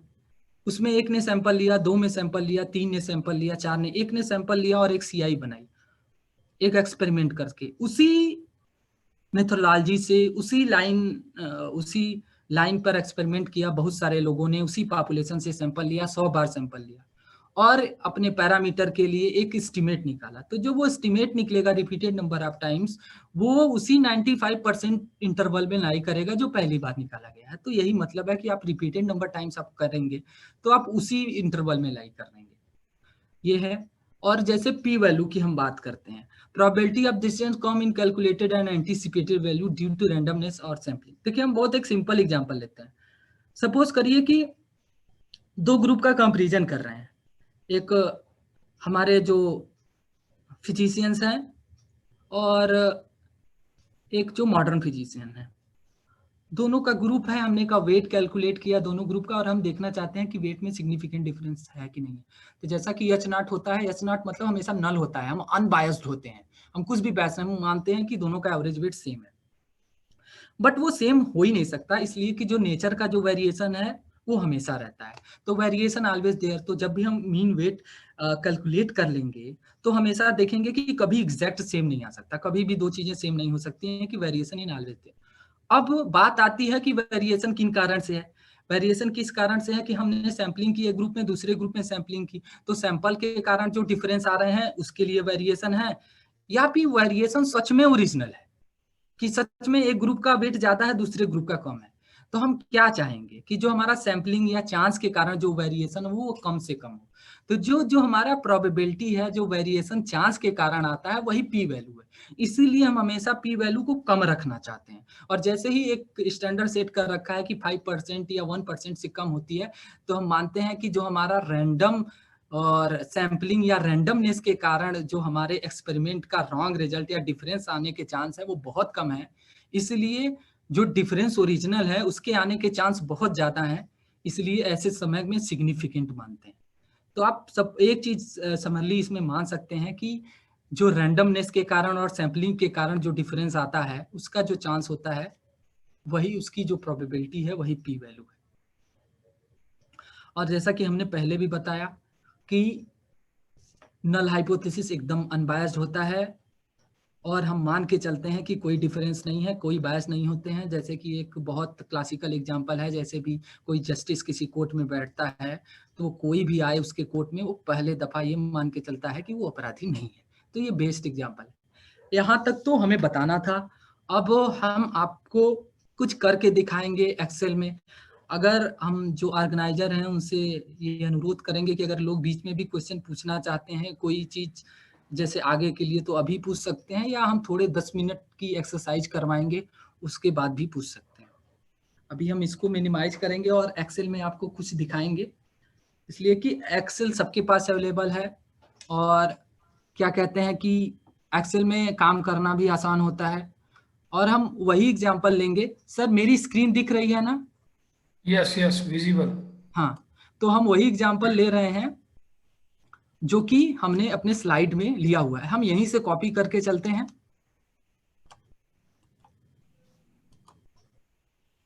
और एक्सेल में ले लेते हैं इसको।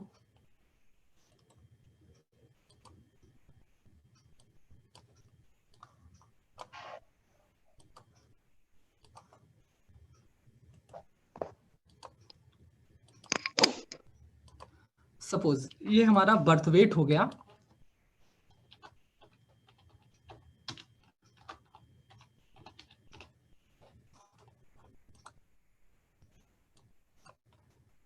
ये हम इसको सीरियल नंबर दे देते हैं। एक्सेल की बड़ी अच्छी बात है कि अगर आप your excel file is not visible sir. Excel file visible नहीं हो रही है। नो, एक मिनट सर, तो शेयर शेयर करते हैं। करना पड़ेगा आपको। हाँ हाँ हाँ।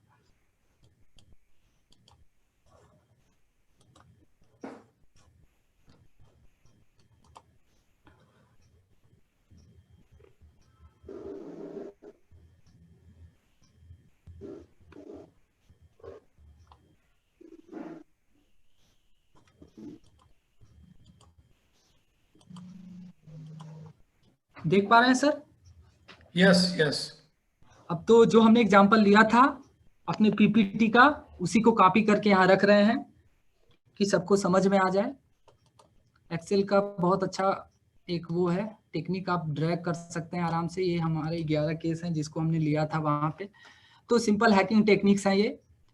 और एक्सेल में कुछ भी कैलकुलेट करने से पहले एक चीज ध्यान रखें कि इक्वल टू जरूर लगाते हैं। इक्वल टू लगाएंगे तो आपको बहुत सारे, और इसमें जैसे हम लोग कोई बातचीत करते हैं वैसे ही फार्मूले हैं। सपोज आपको एवरेज कैलकुलेट करना है तो सिंपली आप एवी लिखेंगे तो आपको देने लगेगा कि एवरेज। आप इस पे क्लिक करें, अब आपसे रेफरेंस मांगेगा, आप इसको सेलेक्ट कर लीजिए, फिर ब्रैकेट क्लोज करके जैसे ही इंटर करेंगे ये आपका एवरेज आ गया। फिर ऐसे ही आप क्या कर सकते हैं, ऐसे दूसरी चीजें भी, आप मीडियन कैलकुलेट करना चाहते हैं, सिंपल मीडियन लिखिए।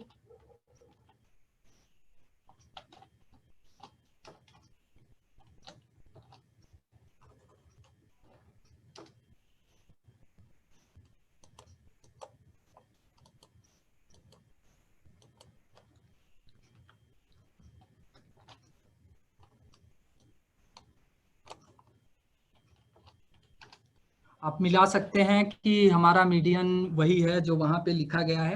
वैसे ही आप मिनिमम मैक्सिमम ये सब चीजें, चूंकि ये डेटा बहुत छोटा है तो आप देख के भी जान सकते हैं, लेकिन जब डेटा बहुत बड़ा होता है तो आप देख के जान नहीं सकते। ऐसे समय में ये सब टेक्निक आपके काम आती है। तो ये सब छोटी छोटी चीजें आप एक्सेल से कर सकते हैं। इवन आप एक्सेल से बड़ी चीजें भी कर सकते हैं। अब सर हम एक चीज बता रहे हैं जिसमें कुछ करना है 2 मिनट के लिए। सारे जो लोग भी जुड़े हैं जिनके पास लैपटॉप है वो अपने डेटा पे क्लिक करें एक बार। सर हेलो, हाँ हाँ आ रही है सर आवाज। डेटा पे सर अगर आप भी जुड़े हैं तो आप एक्सेल में जाएं और डेटा पे क्लिक करें। क्या देखें आपके पास एक डेटा एनालिसिस का ऑप्शन आ रहा है? सर मैं इसको मिनिमाइज नहीं कर सकता, मैं I am the host of session. कोई नहीं सर, कोई वॉलेंटियर हो तो वो आगे आ सकता है जिससे हाँ चीज हाँ को समझ में आए। करिए, सभी स्कॉलर्स इसको करिए जैसा सर बता रहे हैं। हाँ देखिए, मेरे में तो लैपटॉप पड़ा में हुआ है, मेरे में आपके, पड़ा हुआ इसलिए तो नहीं आया। मेरे में दिख रहा है, जैसे मेरे स्क्रीन में डेटा एनालिसिस दिख रहा है सबको। सर दिख रहा है आपको? हाँ, आपकी आपकी जो लैपटॉप है उस पे माइक्रोसॉफ्ट एक्सेल का विंडो खोल के और फिर कोई भी एक विंडो खोलिए, फाइल खोलिए कोई भी माइक्रोसॉफ्ट एक्सेल की, फिर डेटा पे जाइए जैसा सर दिखा रहे हैं ना। हाँ कोई कर रहा है तो यस करें ताकि सर आगे बढ़े।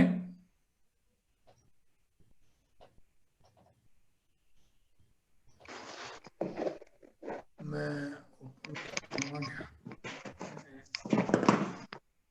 कोई एक वॉलेंटियर आ जाए जिससे सबको समझ में आए। इंदु इंदु शर्मा कर रही है, इंदु शर्मा यस ओके करिए। मैडम, आपको दिख रही है मेरी स्क्रीन? 2 मिनट, 2 मिनट रोहित जी को अनम्यूट करो, हिंदू जी को अनम्यूट करो।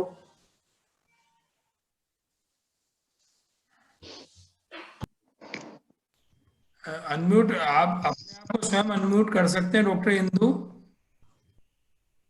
आपको स्वयं को अनम्यूट करना है और यस सर, सर बोलिए।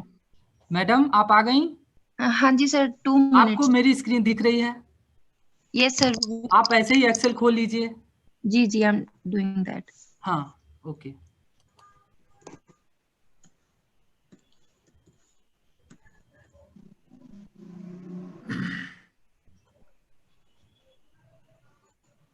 बाकी लोग भी ऐसे करते जाएं, जिनसे मेरी बात नहीं हो पा रही है वो लोग भी यही करें, अपना एक्सेल खोल लें और एक्सेल में खोल के जहां डेटा का ऑप्शन है उसको क्लिक करें। क्लिक किया मैं मैडम देख नहीं आपने? सकता ना। Yes sir, yes sir. आपको डेटा में डेटा एनालिसिस ऑप्शन दिख रहा है जैसे मेरे स्क्रीन पे दिख रहा है? यस यहाँ सर। दिख रहा है? जी। हाँ, तो अगर सबको दिख रहा है तो ठीक है। अदरवाइज जैसा हम कर रहे हैं, यहाँ पे जाके एक एक्सेल ऑप्शन होता है, उसमें एक एड इन टूल होता है। एड इन टूल में जाके एनालिसिस टूल पैक, जैसा मेरी स्क्रीन दिख रही है ना? Yes sir. हाँ, एनालिसिस टूल पैक में जाके ओके करेंगे और उसको फिर डाउनलोड करेंगे तो ये डेटा एनालिसिस ऑप्शन दिखने लगेगा जिसके जिसके में नहीं दिख रहा है। इससे क्या होता है कि पता नहीं आपने मैडम कभी यूज किया इसको? नहीं सर, कभी नहीं किया। इसमें बहुत सारा देखिए टेस्ट वगैरह आपको यहीं पे मिल जाते हैं और आपको बड़े सॉफ्टवेयर की जरूरत नहीं होती है। टी टेस्ट वगैरह मिल गए, रिग्रेशन के लिए मिल गए, moving average, histogram, ANOVA, correlation, covariance, बहुत सारी चीज आप यहीं पे कैलकुलेट कर सकते हैं एक्सेल में। जी जी। तो हम मानते हैं कि ऐसे सारी मतलब फैसिलिटी सबके पास हो जाए, इसलिए कि मोस्ट ऑफ सिस्टम में जब नया एक्सेल होता है तो नहीं होता है, तो आइदर जो डाल रहा होता है वो करके दे देता है या तो नहीं पता होता है तो लोग नहीं डालते। तो अगर सबके में पड़ा है तो ठीक है, अगर नहीं पड़ा है तो डाल लें, जिससे आप बहुत सारी चीजें कैलकुलेट कर सकते हैं यहाँ पे। Yes sir.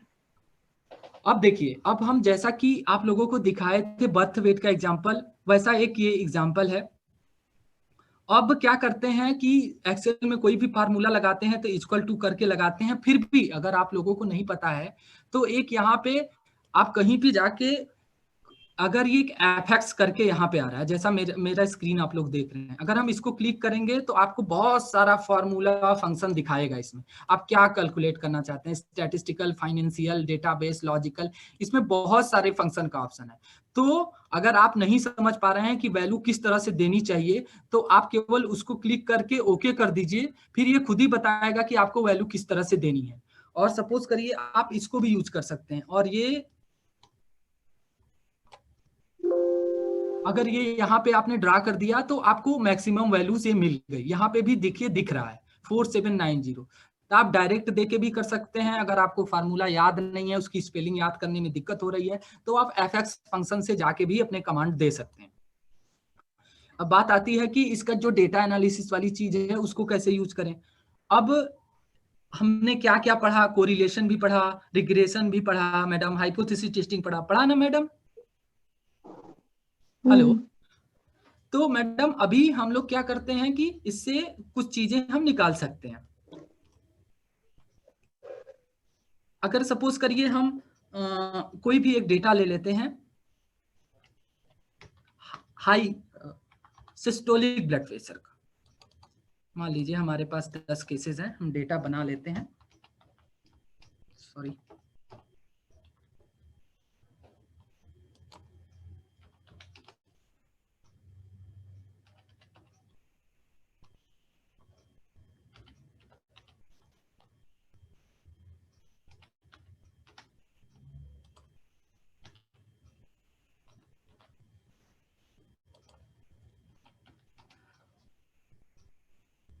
और सपोज करिए ये एक ग्रुप का पर्सन का सिस्टोलिक ब्लड प्रेशर है। सपोज करिए दूसरे ग्रुप है एक हमारे पास, उनमें भी हमने उतने ही केस ले लिए।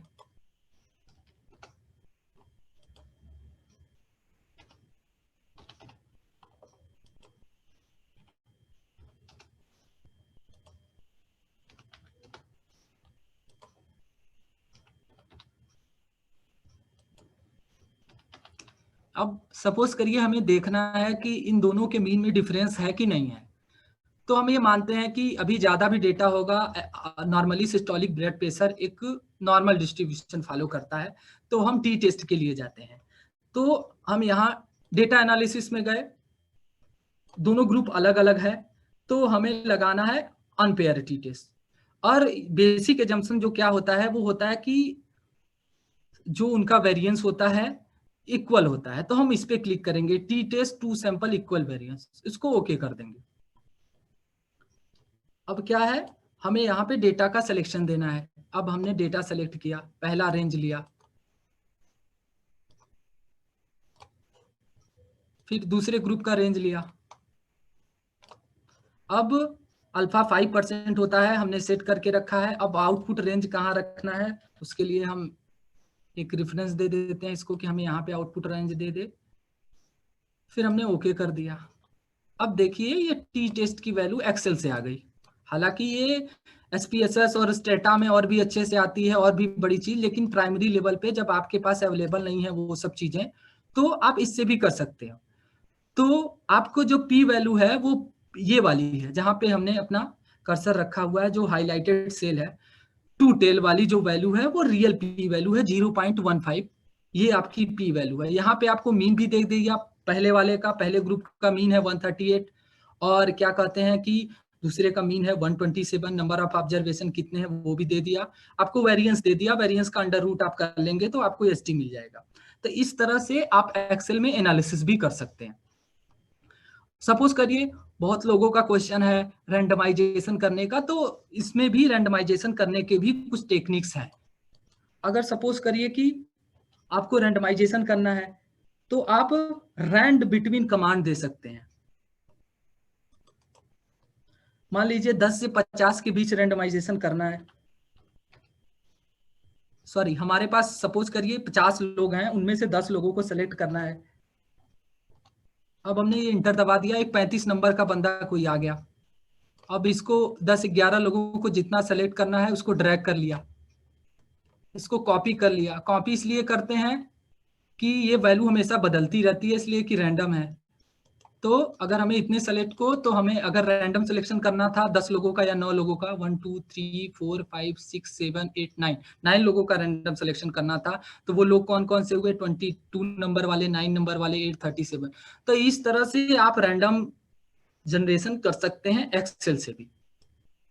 और सर हाँ ये जी, डाटा एनालिसिस वाला कैसे आपने ऐड किया सर, फिर से बता दीजिए, क्योंकि मेरी एक्सेल शीट में शो नहीं हो रहा है। हाँ तो वही तो कह रहे थे, तो मैडम आपने कहा कि शो हो रहा है।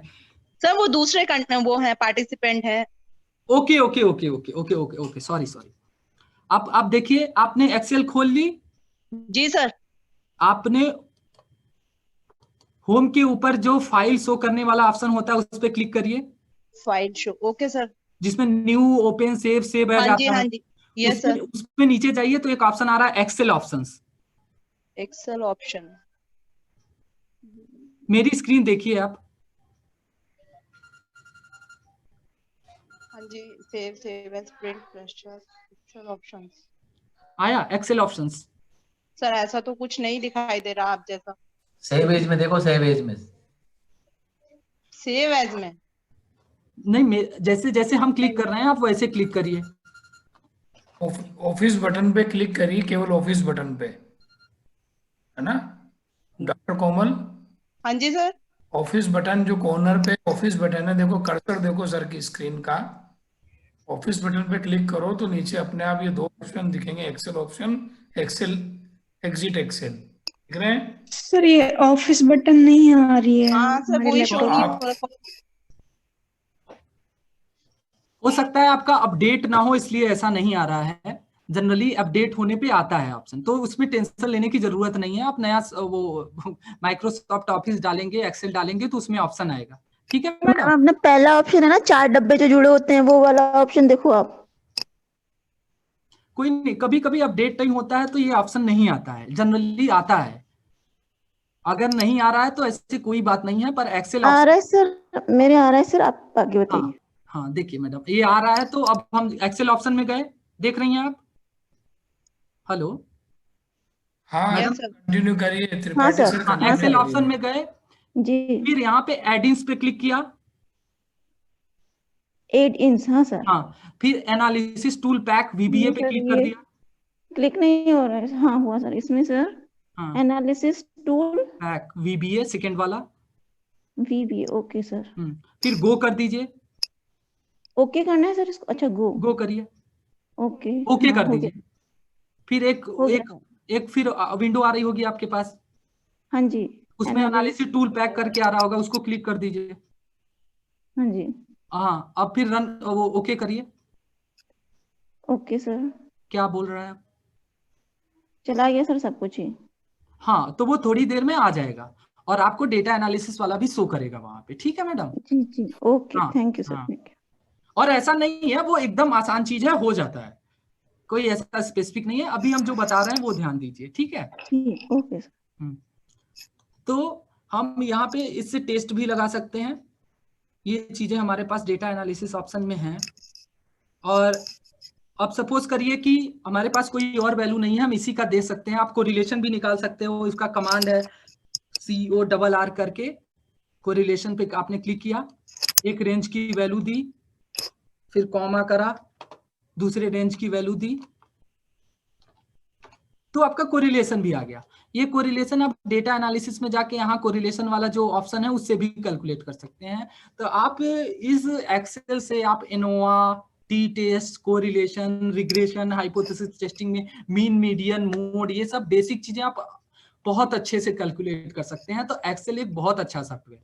अब हम आपको एक चीज बताते हैं, थोड़ा ग्राफ बेसिकली आप लोग डायरेक्ट ना बनाएं, जब भी बनाएं तो ग्राफ फीचर से सेलेक्ट करके बनाएं। तो उससे क्या होता है, आपको पता चलता है कि आप क्या दे रहे हो।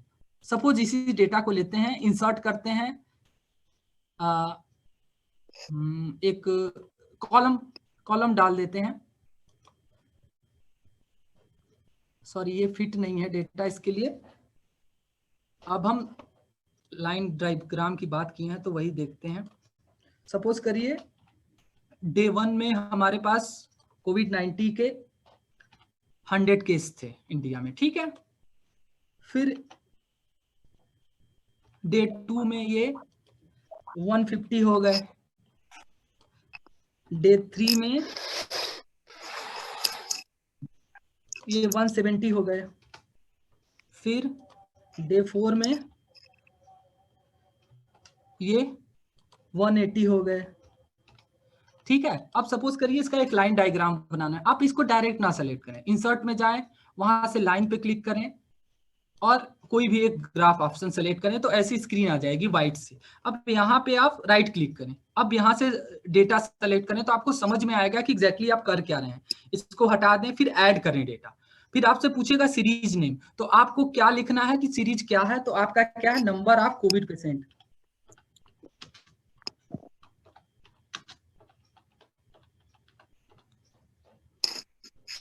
फिर सीरीज वैल्यूज आप यहां से डाल सकते हैं, ठीक है? फिर ओके कर दीजिए। तो आपका वाई एक्सिस तो तैयार हो गया, नंबर ऑफ कोविड पेशेंट, लेकिन एक्स एक्सिस अभी भी बाकी है। एक्स एक्सिस में क्या बताना है, डे 1, डे 2, डे 3 का कौन सा डेटा है। फिर यहाँ हॉरिजेंटल कैटेगरी जो दिख रहा है वहां पे एडिट पे क्लिक करें, फिर एक्सिस लेवल रेंज में इसको सेलेक्ट करके डाल दें। ये आपका ग्राफ बनाने का आइडियल पैटर्न है। इससे आप किसी तरह के ग्राफ बना सकते हैं, डायरेक्ट देने की जरूरत नहीं है। आप इसको हटा सकते हैं। तो ये दिख रहा है कि डे वाइज कैसे इंक्रीज कर रहा है। अभी हमने रिग्रेशन की भी बात करी, वाई एक्सिस एक्स एक्सिस से बात करिए। सपोज करिए डे वाइज हमारा क्या कहते हैं, कोविड केस बढ़ रहा है, मतलब जैसे जैसे डे बढ़ रहा है कोविड केस बढ़ रहा है, और मतलब टाइम पे डिपेंड कर रहा है कोविड। तो आप यहाँ पे एक राइट क्लिक ऑप्शन में जाके एड ट्रेंड लाइन भी दे सकते हैं। सपोज करिए आप इसको प्रिडिक्ट करना चाहते हैं और लीनियर प्रिडिक्शन करना चाहते हैं, तो आप लीनियर पे क्लिक करिए, डिस्प्ले इक्वेशन ऑन चार्ट कर दीजिए, डिस्प्ले आर स्क्वायर कर दीजिए, फिर इसको क्लोज कर दीजिए। तो आपको एक वो मिला, फार्मूला मिला। फार्मूला क्या, एक रिग्रेशन मिला कि y equal to 26x plus 85, जो आर स्क्वायर है 88 0.8895 है। ये जो आर स्क्वायर है वो बताता है कि कितना परसेंट वेरिएशन इस फेनोमेना का हमारा ये लीनियर मॉडल एक्सप्लेन कर रहा है। 88 या 89 का मतलब है कि जो इस फेनोमेना में वेरिएशन है, जो नंबर ऑफ कोविड पेशेंट में वेरिएशन है, उसका 89% हमारा ये लीनियर मॉडल एक्सप्लेन कर रहा है। अब सपोज करिए कि 4 दिन की वैल्यू है हमारे पास और 5वें दिन की निकालनी है, तो हम कैसे निकालेंगे, डे 5 का। हम इसी को प्रिडिक्शन कहते हैं। अब इसी फार्मूले में हम रखेंगे, फार्मूला क्या है, 26 यक्स क्या है हमारा, नंबर ऑफ डेज। तो क्या हो जाएगा 26 इंटू 5,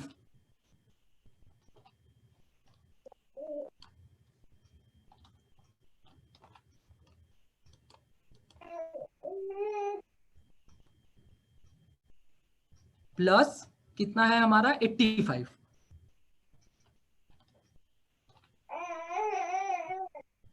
फिर हमने एंटर कर दिया, तो डे 5 पे हमारी कितनी वैल्यू हो गई, 215। अगर सपोज करिए इसी तरह हम इसको ड्रैग कर दें यहाँ से, अगर ये 5 देके और ऐसे ड्रैग कर दें तो हमें 6, 7, 8, 9 डेज का प्रिडिक्शन मिल जाएगा। तो ये रिग्रेशन की चीजें हैं, कोरिलेशन की चीजें ऐसे स्टैटिस्टिक्स में यूज होती हैं, और इनको यूज करके आप बहुत सारी चीजें कर सकते हैं। और हमें लगता है कि इतना तक ठीक है, इतना तक अगर आप लोग अच्छे से समझ गए तो बहुत अच्छी बात है। अब हम सर से ये निवेदन करेंगे कि अभी जो क्वेश्चन हो वो आप सर शुरू कर सकते हैं, और जिसको जैसा लगा क्या रिस्पांस है वो भी आप बता सकते हैं। जी sir, thank you doctor Arunav Tripathi ji sir for nice lecture presentation, and also for describe magics of Microsoft Excel. मैं भी बताना चाहूँगा सभी स्कॉलर्स को, माइक्रोसॉफ्ट एक्सेल आप लोगों को सीखना चाहिए। ये ऐसा कहेंगे कि अपने जीवन को बहुत आसान कर देता है, काफी एकदम कैलकुलेशंस को मिनटों में, चंद सेकंडों में कर देता है। अभी इसका डेमोन्स्ट्रेशन हमने अभी पोस्ट कोविड यूनिट में अपने जोधपुर में कुछ लोगों के लिए किया था, जहाँ कुछ चार्ट्स और कुछ डेटाज बनने थे। तो आप लोग इसको सीखिए, बहुत इजी है और बहुत अच्छा। आज अरुणव सर ने हमें बताया कि आपके स्टेट्स के कितने सारी चीजें ये सोल्व कर देता है। तो केवल स्टेट्स के लिए नहीं, बाकी काफी सारी चीजों के लिए एक्सेल बहुत अच्छा टूल है, इसका यूज करिए। Thank you Arunav sir. अब मैं डॉक्टर राजीव सोनी से आग्रह करूंगा कि कृपया करके वो अपना क्वेश्चंस ले लें। क्वेश्चंस जो भी आए हों चैट बॉक्स में वो ले लें। सभी पार्टिसिपेंट से भी कहना चाहूंगा कि वो डायरेक्टली भी क्वेश्चन पुट कर सकते हैं, अपना माइक अनम्यूट करके और क्वेश्चन पूछ सकते हैं। डॉक्टर राजीव सोनी। हाँ, धन्यवाद आदरणीय डॉक्टर विनोद गौतम बॉस, आपका बहुत बहुत आभार। आपने मुझे प्रश्न पूछने के लिए यहाँ पर आमंत्रित किया, मैं आपका आभार व्यक्त करता हूँ। और मैं लेक्चर सुन रहा था डॉक्टर अरुणव त्रिपाठी सर का, जिस तरह से धुंध हो रही है, ओस हो रही है, उन्होंने अपने नाम के अनुकूल अरुण, जिस तरह से सूर्य ओस को हटा करके सब कुछ क्लियर कर देता है, वैसे ही उन्होंने अपने नाम के अनुकूल माइक्रोसॉफ्ट एक्सेल से जो correlation, T test, ANOVA, mean, median और ग्राफ के बारे में बताया, उसको बहुत क्लियर कर दिया है। तो अपने नाम के अनुकूल काम किया है। धन्यवाद, आपका बहुत बहुत आभार सर। सबसे प्रथम प्रश्न किया है एकता सिन्हा जी ने, what is the multiphase and multi stage sampling? Multi stage sampling sir, actually multi stage sampling क्या होती है, जबकि हम अपनी सैंपलिंग बहुत स्टेजेस में करते हैं तो उसको मल्टी स्टेज कहते हैं। सपोज करिए कि हमें इंडिया लेवल पे हेमोग्लोबिन का ही एग्जांपल लेते हैं, प्रेवलेंस देखना है, तो हम सीधे इंडिया के लोगों का पॉपुलेशन नहीं कलेक्ट करेंगे, हमें ये भी देखना है कि पूरे इंडिया का रिप्रेजेंटेशन होना चाहिए। तो हम इंडिया को पहले स्टेट में डिवाइड करेंगे, ये हमारा पहला फेज होगा। फिर उसके बाद स्टेट को डिस्ट्रिक्ट में डिवाइड करेंगे, ये दूसरा फेज होगा। फिर डिस्ट्रिक्ट को ब्लॉक में, तालुका में डिवाइड करेंगे, ये तीसरा फेज होगा। तो इस तरह से जो सैंपलिंग प्रोसीजर होती है उसको multi phase, multi stage sampling कहते हैं। नेक्स्ट क्वेश्चन किरण चौधरी जी की तरफ से आया, doctor Kiran Chaudhary ji, positively squared and negatively squared distribution को वापस समझाइए। अच्छा ठीक है सर, इसको हम बता दे रहे हैं। देखिए, पॉजिटिवली स्क्यूड डिस्ट्रीब्यूशन वो होता है जिसमें वैल्यूज बड़ी ज्यादा हो। सपोज करिए वेट है, अगर हम वेट लोगों का एक पॉपुलेशन लें और उसमें ओबीज लोगों को ज्यादा ले लें, तो जो ज्यादा वेट वाले लोग होंगे वो हो जाएगा, तो हमारा डिस्ट्रीब्यूशन पॉजिटिवली हायर वेट की तरफ बढ़ जाएगा, तो ये हमारा पॉजिटिवली स्क्यूड होगा। ऐसे ही हम ऐसा एक वेट का सैंपल लें जिसमें हम पतले लोगों को, कमजोर लोगों को रख लें, तो जो कम वेट वाले लोग होंगे वो ज्यादा हो जाएंगे, तो ऐसा सैंपल निगेटिवली स्क्यूड होगा। Next question asked by doctor Roohi ji, वो सीएल पूछना चाहते हैं, व्हाट इज सीएल? क्या सर? सीएल कॉन्फिडेंस लिमिट हमें लगता है वो पूछना चाहते हैं। देखिए, कॉन्फिडेंस लिमिट में बहुत सारा डिस्कशन होता है, लेकिन ये सिंपल मान लीजिए कि वो आपको एक रेंज देता है कि अगर ऐसी बहुत सारी स्टडी हो, उसी पॉपुलेशन से सैंपल निकाले जाएं, तो और फिर वही पैरामीटर कैलकुलेट करा जाए, तो मोस्ट ऑफ टाइम अगर 95% है तो 95% ऑफ टाइम उसी इंटरवल में लाई करेगा। एक नट सेल में आप जान सकते हैं कि वो रिलायबिलिटी बताता है, आपका जो पॉइंट एस्टिमेट है उसकी रिलायबिलिटी बताता है, और ये बताता है कि कितना वेरिएशन है। CI जितना छोटा होगा इसके मतलब आपका एस्टिमेट उतना ही अच्छा होगा। Next question asked by doctor Mini, what is biased? क्या sir? Biased, what is biased? Bias तो कई तरीके का हो सकता है सर, ये डिपेंड करता है कि आप किस तरह के बायस की बात कर सकते हैं। इंफॉर्मेशन बायस होता है, उसमें बहुत सारा, ये बहुत बड़ा वाइड स्पेक्ट्रम है बायस होने का क्वेश्चन। अगर हम किसी से कोई इंफॉर्मेशन कलेक्ट करा रहे हैं, वो गलत दे रहा है, तो वो इंफॉर्मेशन बायस हो गया। और अगर स्टैटिस्टिक्स में कोई काम हो रहा है, अगर हम गलत तरीके से उसको रिप्रेजेंट करते हैं, जैसा वाई एक्सिस पे हमने बताया, तो वो भी बायस्ड हो जाएगा। तो बायस का स्पेक्ट्रम बहुत बड़ा है सर। और बायस्ड एक तरह से ये भी हो सकता है कि आपका जो रिप्रेजेंटेशन है वो पूरा सैंपल पॉपुलेशन को रिप्रेजेंट नहीं कर रहा है, और आपने एस्टीमेट पैरामीटर का कैलकुलेट कर लिया जो कि पॉपुलेशन को रिप्रेजेंट नहीं कर रहा है, तो ऐसे में जो डिफरेंस आता है उसको भी बायस्ड कहते हैं। तो बायस्ड के बहुत सारे मल्टीपल डिफिनेशन है अलग अलग सब्जेक्ट्स में। जी sir, next question asked by doctor Vinay Kumar Verma ji and doctor Deepika ji. उन्होंने कहा है, please decode the acronym PICOT once again. अच्छा ओके सर, फार्मूला। जी सर। देखिए सर, और कोई क्वेश्चन हो तो बता दीजिए, फार्मूला हम लास्ट में फिर से बताएंगे। Okay sir, next question asked by doctor Ekta Sinha, magic, वो भी मैजिक का पूछ रहे हैं, पूरा मैजिक के लिए। तो सर हो गया क्वेश्चन सारे? नहीं, one more question sir, doctor Saroj भी आस्क कर रहे हैं, please explain rejection of null hypothesis and acceptance of alternative hypothesis. तो सर ये तो आपका पावर है, ये तो आप लोगों ने पिछले लेक्चर्स में पढ़ा है, जिसमें क्या कहते हैं कि हम रिजेक्शन ऑफ नल हाइपोथेसिस कर देते हैं और एक्सेप्ट करते हैं H1 को। कितना पावर है आपको रिजेक्ट करने का नल हाइपोथेसिस को। और नेक्स्ट वो ब्रैडीज, वो एक्सेल डाउनलोड कैसे होगा वो पूछना चाह रहे हैं सारे। किससे सर? ब्रैडीज, वो एक्सेल डाउनलोड करने का तरीका। वो एडिस में होता है सर, वो जैसा हमने स्क्रीन पे दिखाया वैसे ही होगा। अगर किसी का एक्सेल अपडेट नहीं होगा तो हो सकता है नहीं आ रहा है, अदरवाइज अगर अपडेट करके देख ले नहीं आता है तो उसका यूट्यूब वीडियो भी पड़ा है कि कैसे एडिट करें, उससे बहुत सारे ऑप्शन मिल जाते हैं। जी सर, अब वो अब हम देखिए, जो फार्मूला सच में इंपॉर्टेंट है, हम फिर से बता देते हैं। हम इसको इसलिए नहीं लिखते हैं कि इसके इंटरेस्टिंग बना रहे हैं, और आप लोग जब समझेंगे खुद से लिखेंगे तभी याद रखेंगे। अदरवाइज तो हम किसी भी प्रोजेक्ट की स्टार्टिंग करते हैं फाइनर से, FINER। फाइनर मतलब F होता है फिजिबल, I होता है इंटरेस्टिंग होना चाहिए, N मतलब नॉवेल होना चाहिए, E मतलब इथिकल और R मतलब रिलेवेंस होना चाहिए। अगर आपके इस बेसिस पे आपने प्रोजेक्ट फॉर्म कर लिया, अपना प्रोजेक्ट प्रपोजल बनाया, तो प्रोजेक्ट प्रपोजल में क्या होना चाहिए, कैसी चीजें होनी चाहिए जिससे वो अच्छे से आगे बढ़े और आगे जाके आप किसी से कंसल्ट करके और अच्छी चीज निकाल सकें। तो उसमें आपको फोकस करना है कि आपका प्राइमरी ऑब्जेक्टिव क्या है, इंटरवेंशन कौन सा दिया है आपने, कंट्रोल ग्रुप हमेशा रखिए ईपीकेसी अगर आप देखना चाहते हैं as compare to, outcome variable क्या है आपका, और टाइम कितना लगेगा, ये आप ध्यान में रखिए मिड ऑफ द प्रोजेक्ट।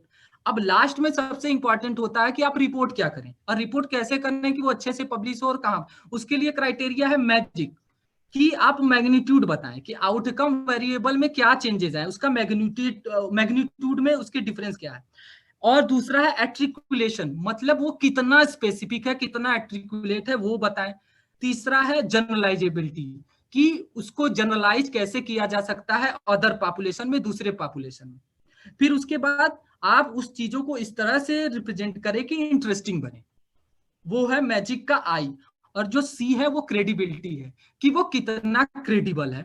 तो यही सारा हमारा फार्मूला था, और जो भी है सर अब आप आगे बताएं कि क्या किया जाए। धन्यवाद बहुत बहुत सर, आपने बहुत अच्छे से किया। डॉक्टर विनोद गौतम जी प्लीज, जी प्रश्न समाप्त हो चुके हैं, आप जी जैसा जी आदेश करें। और दूसरी बात कि अगर जी, फिर थैंक भी यू राजू। अगर हम लोगों के मेल आईडी हैं, अगर फिर भी कुछ क्वेश्चंस रह गए हैं, क्वेरी, हम एक चीज सबको बताना चाहते हैं ऑडियंस को भी, कि आप लोग घबराइए मत, कोई चीज एक क्लास में नहीं सीखी जा सकती है। आप निश्चिंत रहें, अगर आपको बाद में भी दिक्कत हो सकती है तो आप YouTube पे लेक्चर्स देख सकते हैं, हमें ईमेल कर सकते हैं, हमारे फोन नंबर सर के पास है, आप सर दे सकते हैं, कोई डायरेक्ट कांटेक्ट कर सकता है, कोई दिक्कत नहीं है। आप घबराए ना, एक्सेल में भी एड इन हो जाएगा और बाकी चीजें भी समझ में आती रहेंगी। आप कोशिश करते रहें, प्रयास करते रहें, बस। Thank you, Dr. Rajiv and Dr. Arunabh Tripathi ji for question session. Dr. Arunabh and Dr. Richa ma'am, मैं आपका बहुत हृदय से आभार और धन्यवाद व्यक्त करता हूं कि आप दोनों ने और डॉक्टर राणा जी ने भी, तीनों ने मिलके स्टेट्स के सारे डाउट क्लियर किए और काफी सारी चीजें सिखाई। ये भी विश्वास दिलाया कि स्टेट्स बहुत इजी चीज है, वाकई में थोड़ा सा एक बार कंसेप्ट समझने की जरूरत होती है। तो आप तीनों को बहुत बहुत आभार, धन्यवाद। आज के दोनों व्याख्यान के लिए आप दोनों को धन्यवाद। Thank you sir. Thank you sir. मैं कार्यक्रम आगे बढ़ते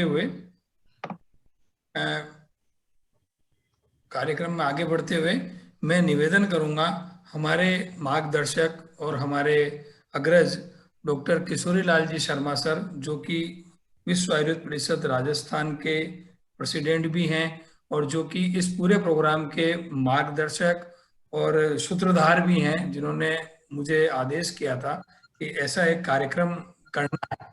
फिर हम लगे, फिर महेश जी व्यास सर ने हमें अनुमति दी और योगेश पांडे जी ने पूरे लेक्चर वगैरह सेट कराए, डॉक्टर देवेंद्र चाहर जी और डॉक्टर राहुल पारासर जी ने इसकी रचना की। अब इस टीम ने मिलके, आयोजक समिति ने इस टीम में मिलकर कार्यक्रम का आयोजन किया।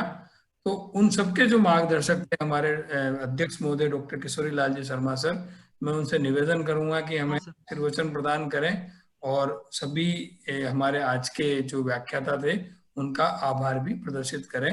Doctor Kishori Lal ji Sharma sir. Thank you doctor Vinod ji. ओम जज्जाग्रतो दूरमुदैति दैवं तदुसुप्तस्य तथैवैति दूरंगमं ज्योतिकां ज्योतिरेकं तन्मे मनः शिव संकल्पमस्तु। सबसे पहले मैं आभार व्यक्त करना चाहूँगा जितने भी प्रतिभागी हैं, और प्रतिभागियों में शिक्षक महानुभाव, चिकित्सक महानुभाव और समस्त रिसर्च स्कॉलर्स, जिन्होंने इस ज्ञान यज्ञ में एक समाधिस्थ होकर के संकल्प के साथ में पूरे 7 दिन का पता नहीं चला, और आप लोगों ने पूरा सहयोग प्रदान किया है पंजीकरण करा करके, विश्व आयुर्वेद परिषद परिवार पर हाँ, और विशेष रूप हम से आपको राजस्थान इंटरनेट पे कॉल की करते हैं सर।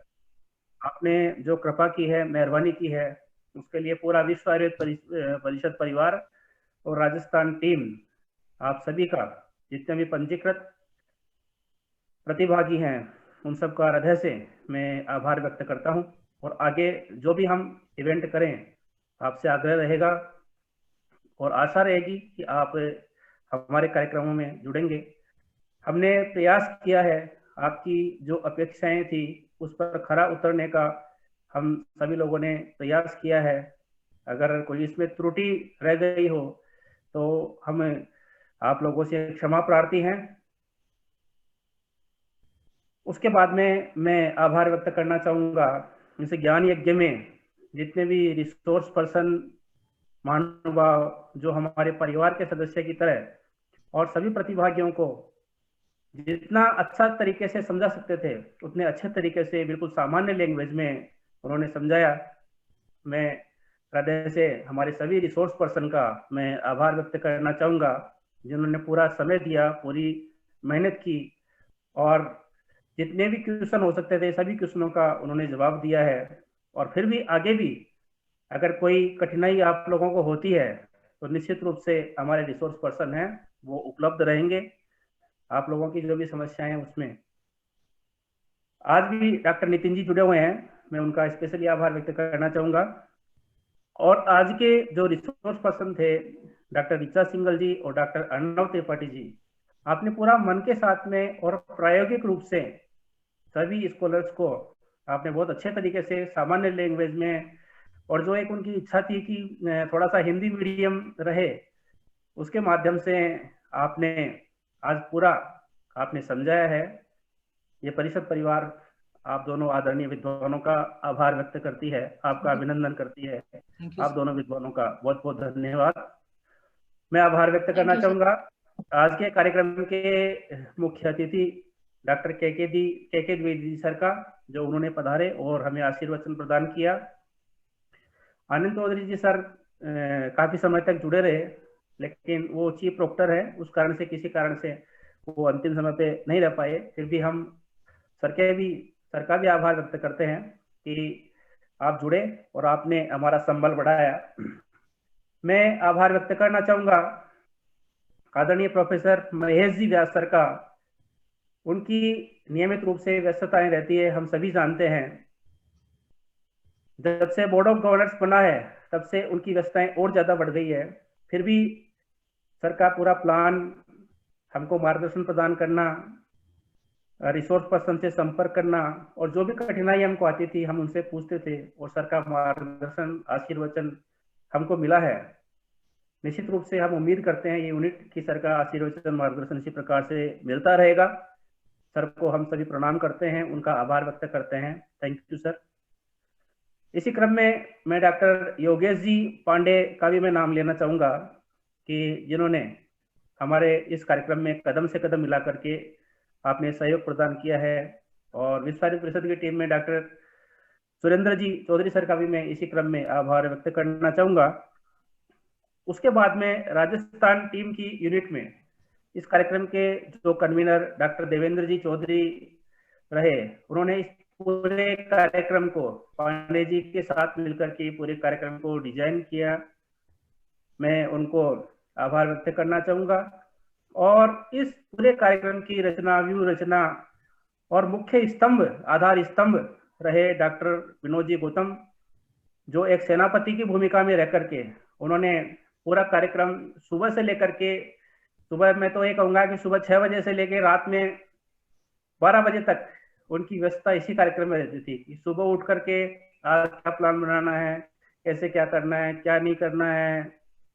और रात में जब कार्यक्रम अभी हो जाएगा उसके बाद भी जो रिकॉर्डिंग का जो काम रहता है, इस कार्यक्रम के पश्चात जो आप लोगों को रिकॉर्डिंग मिलने वाली है, तो मैं इस पूरे कार्यक्रम के लिए सबसे अधिक साधुवाद में डॉक्टर विनोद जी गौतम को देना चाहूँगा कि उन्होंने इस कार्यक्रम के लिए बहुत मेहनत की है।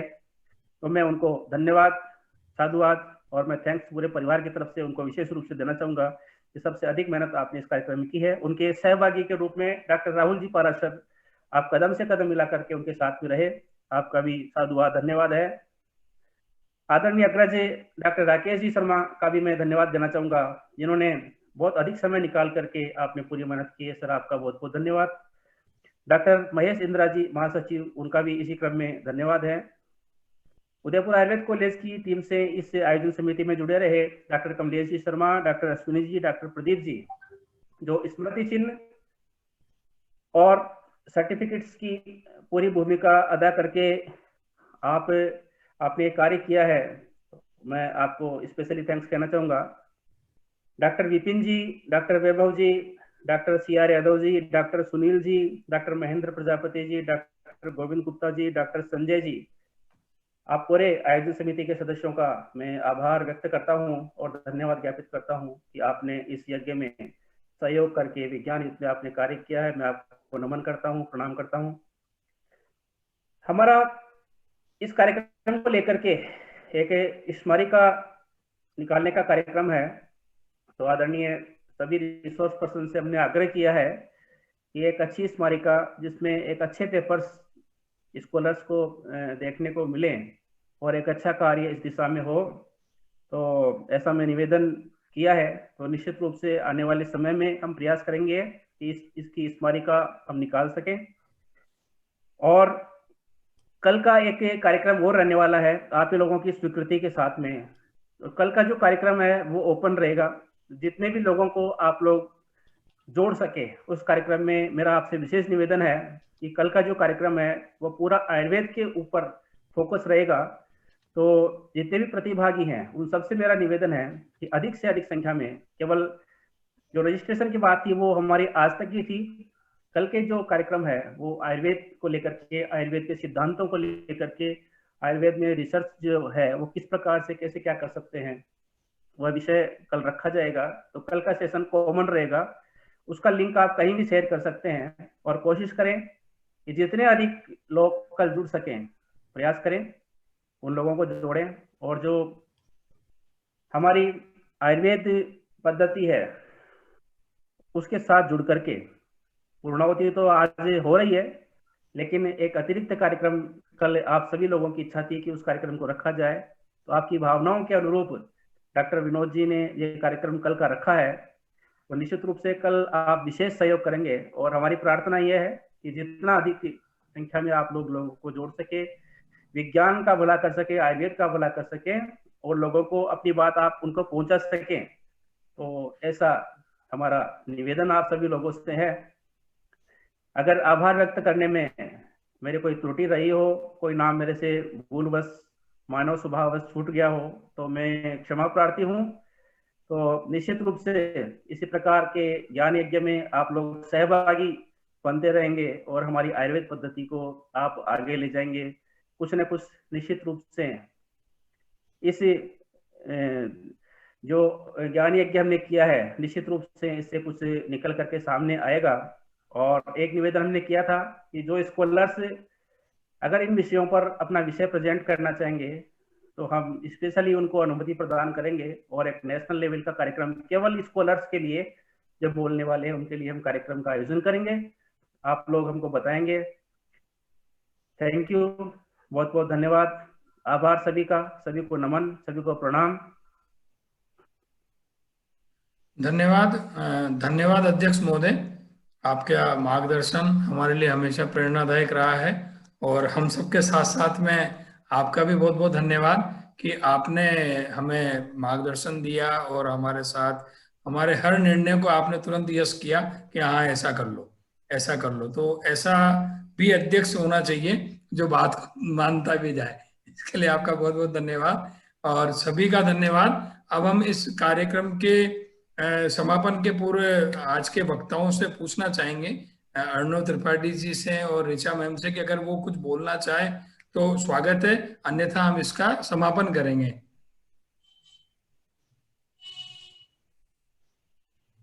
Sir hello. जी जी जी सर, हम बस ऑडियंस से एक बात बोलना चाहते हैं कि किसी को ये नहीं सोचना चाहिए कि उसको इंग्लिश आती है नहीं आती है। हमारे क्या है ना कि इंग्लिश एक लैंग्वेज नहीं है, इंग्लिश एक क्लास है। तो उनको ये नहीं सोचना चाहिए। कोई इंग्लैंड में बैठा हुआ आदमी हिंदी तो नहीं बोलता है ना, वो तो अपनी मदर टंग बोलता है। तो जी। अगर हम मदर टंग बोलते हैं हिंदी तो इसमें कोई दिक्कत नहीं है। आपको अपने सब्जेक्ट पे एक्सपर्टाइज होनी चाहिए, कमांड होनी चाहिए, न कि आपको लैंग्वेज की बहुत अच्छी कमांड होनी चाहिए। यही मेरा मैसेज सबको है। जी, thank you sir. Good evening sir. मैं ये बोलना चाहूंगी कि लाइक एक तो जो डॉक्टर अरुण ने बोला कि लैंग्वेज कभी भी किसी चीज के लिए बैरियर नहीं होनी चाहिए। तो चाहे हिंदी इंग्लिश कोई भी लैंग्वेज हो, हमें समझना जरूरी है। और किसी चीज के लिए हमें हिच नहीं करना है कि हमें इंग्लिश नहीं आती तो हम रिसर्च मैथोलॉजी नहीं पढ़ सकते, स्टैट्स नहीं पढ़ सकते। कभी भी जो आपका ज्ञान है वो आपकी लैंग्वेज की वजह से बैरियर नहीं होना चाहिए। दूसरा ये है सर कि बच्चे जो है बहुत डरते हैं, स्पेशली रिसर्च स्कॉलर्स जो हैं वो स्टैट्स के नाम से, रिसर्च मैथोलॉजी के नाम से बहुत डरते हैं। तो बेसिकली दोनों चीजें बहुत सिंपल हैं, हमें सिर्फ सिंपली उनको समझना है। जहाँ नहीं समझ आ रहा वहां हमको एक्सपर्ट्स की ओपिनियन लेनी है। लोग क्या करते हैं, लाइक देखिए सर, बहुत कभी कभी क्या होता है कि अगर किसी ने किसी फील्ड में कोई डिग्री ली है तो नेचुरली वो आपसे ज्यादा जानता है। लोग क्या होता है, थोड़ा पढ़ते हैं, थोड़ा पढ़ने के बाद उनको लगता है कि हाँ उनकी कमांड हो गई, स्टैट्स पे भी हो गई, रिसर्च मैथोलॉजी पे भी हो गई। तो वो चीज नहीं होनी चाहिए। आप करिए, ट्राई खुद करिए, आप डेटा एनालिसिस भी खुद करिए, पर गाइडेंस आप हमेशा जो भी उस सब्जेक्ट का एक्सपर्ट है उससे लीजिए। हम भी आयुर्वेदिक काउंसिल में 15 साल हो गए, बट आज हम किसी को जो है मेडिसिन प्रिस्क्राइब नहीं करते। हमें भी पता है कि डायबिटीज के लिए निशाकतकारी देनी है, सर्वगंधा हाइपरटेंशन के लिए देना है, बट हम भी जो है किसी आयुर्वेदाचार्य के पास ही उसको लेके जाएंगे, कोई भी हमसे पूछेगा तो वही चीज हर फील्ड पे अप्लाई होती है। कभी भी हमें नॉलेज हर चीज की होनी चाहिए, बट हमें एक्सपर्ट खुद को नहीं समझना। गलत करने से बेटर ये है कि हम किसी से ओपिनियन ले लें। तो कभी भी आप डेटा एनालिसिस करें, अपनी स्टडी प्लान करें, उसमें आप हमेशा स्टैटिस्टिशियंस की राय लें, वो आपके लिए ही बेनिफिशियल है। और बहुत से लोग ये होता है कि नहीं जी मैं यही सजेस्ट करूंगी रिसर्च स्कॉलर्स को कि डेटा एनालिसिस उन्हें अपनी खुद करनी चाहिए, रादर देन कि वो किसी स्टैटिस्टिशियन को अपना डेटा दें। बट गाइडेंस जरूर लेनी चाहिए कि हमें कौन सा टेस्ट अप्लाई करना है, जो आपके रिजल्ट्स आ रहे हैं उनका आप इंटरप्रिटेशन कैसे करेंगे। पेपर जब आप पब्लिश करें तो ड्यू एक्नॉलेजमेंट दें, या आप अगर ऑथरशिप चाहते हैं तो उस बंदे को ऑथरशिप दीजिए जिससे भी आपने सलाह ली, जिसको भी आपने अपना ड्राफ्ट दिखाया। तो जो बेसिक रिसर्च एथिक्स हैं वो रिसर्च स्कॉलर्स हमेशा अपने जीवन में जो है याद रखें और उनको फॉलो करें। जी मैम, थैंक यू मैम। अब सभी से निवेदन करता हूँ कि हम सभी एक साथ कल्याण मंत्र का जाप करेंगे और फिर इस कार्यक्रम की समाप्ति करेंगे। ओम भवन्तु सुखिनः सर्वे सर्वे भद्राणि पश्यन्तु मा कश्चित् दुःखभाग् भवेत्। ओम शांति शांति शांति।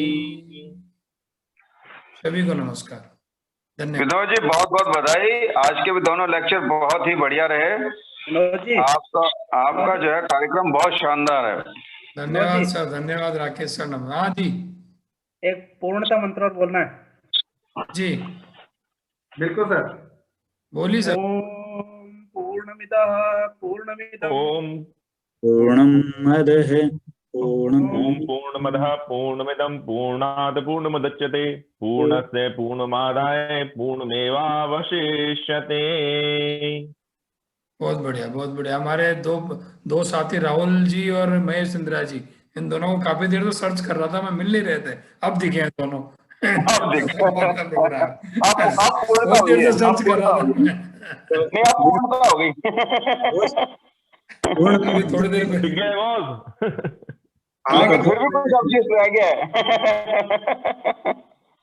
यही तो पूर्णता का वो है मंत्र का, वही पूर्ण होने के बाद में भी अवशेष रह गया काफी ज्ञान की सीमा। अभी तो कल करेंगे पूर्णाहुति मंत्र। अध्यक्ष महोदय ने आज पूर्णाहुति मंत्र अपन कल करेंगे। ज्ञान की पूर्णाहुति तो हो ही नहीं सकती सर। ज्ञान तो हमेशा अगर पूर्णाहुति होगी तो फिर तो सृष्टि खत्म हो जाएगी सर। हाँ, पर अभी इस सप्ताह की पूर्णाहुति जरूर करेंगे। हाँ, की आहुति पूर्ण हो जाएगी। सही है, बहुत बहुत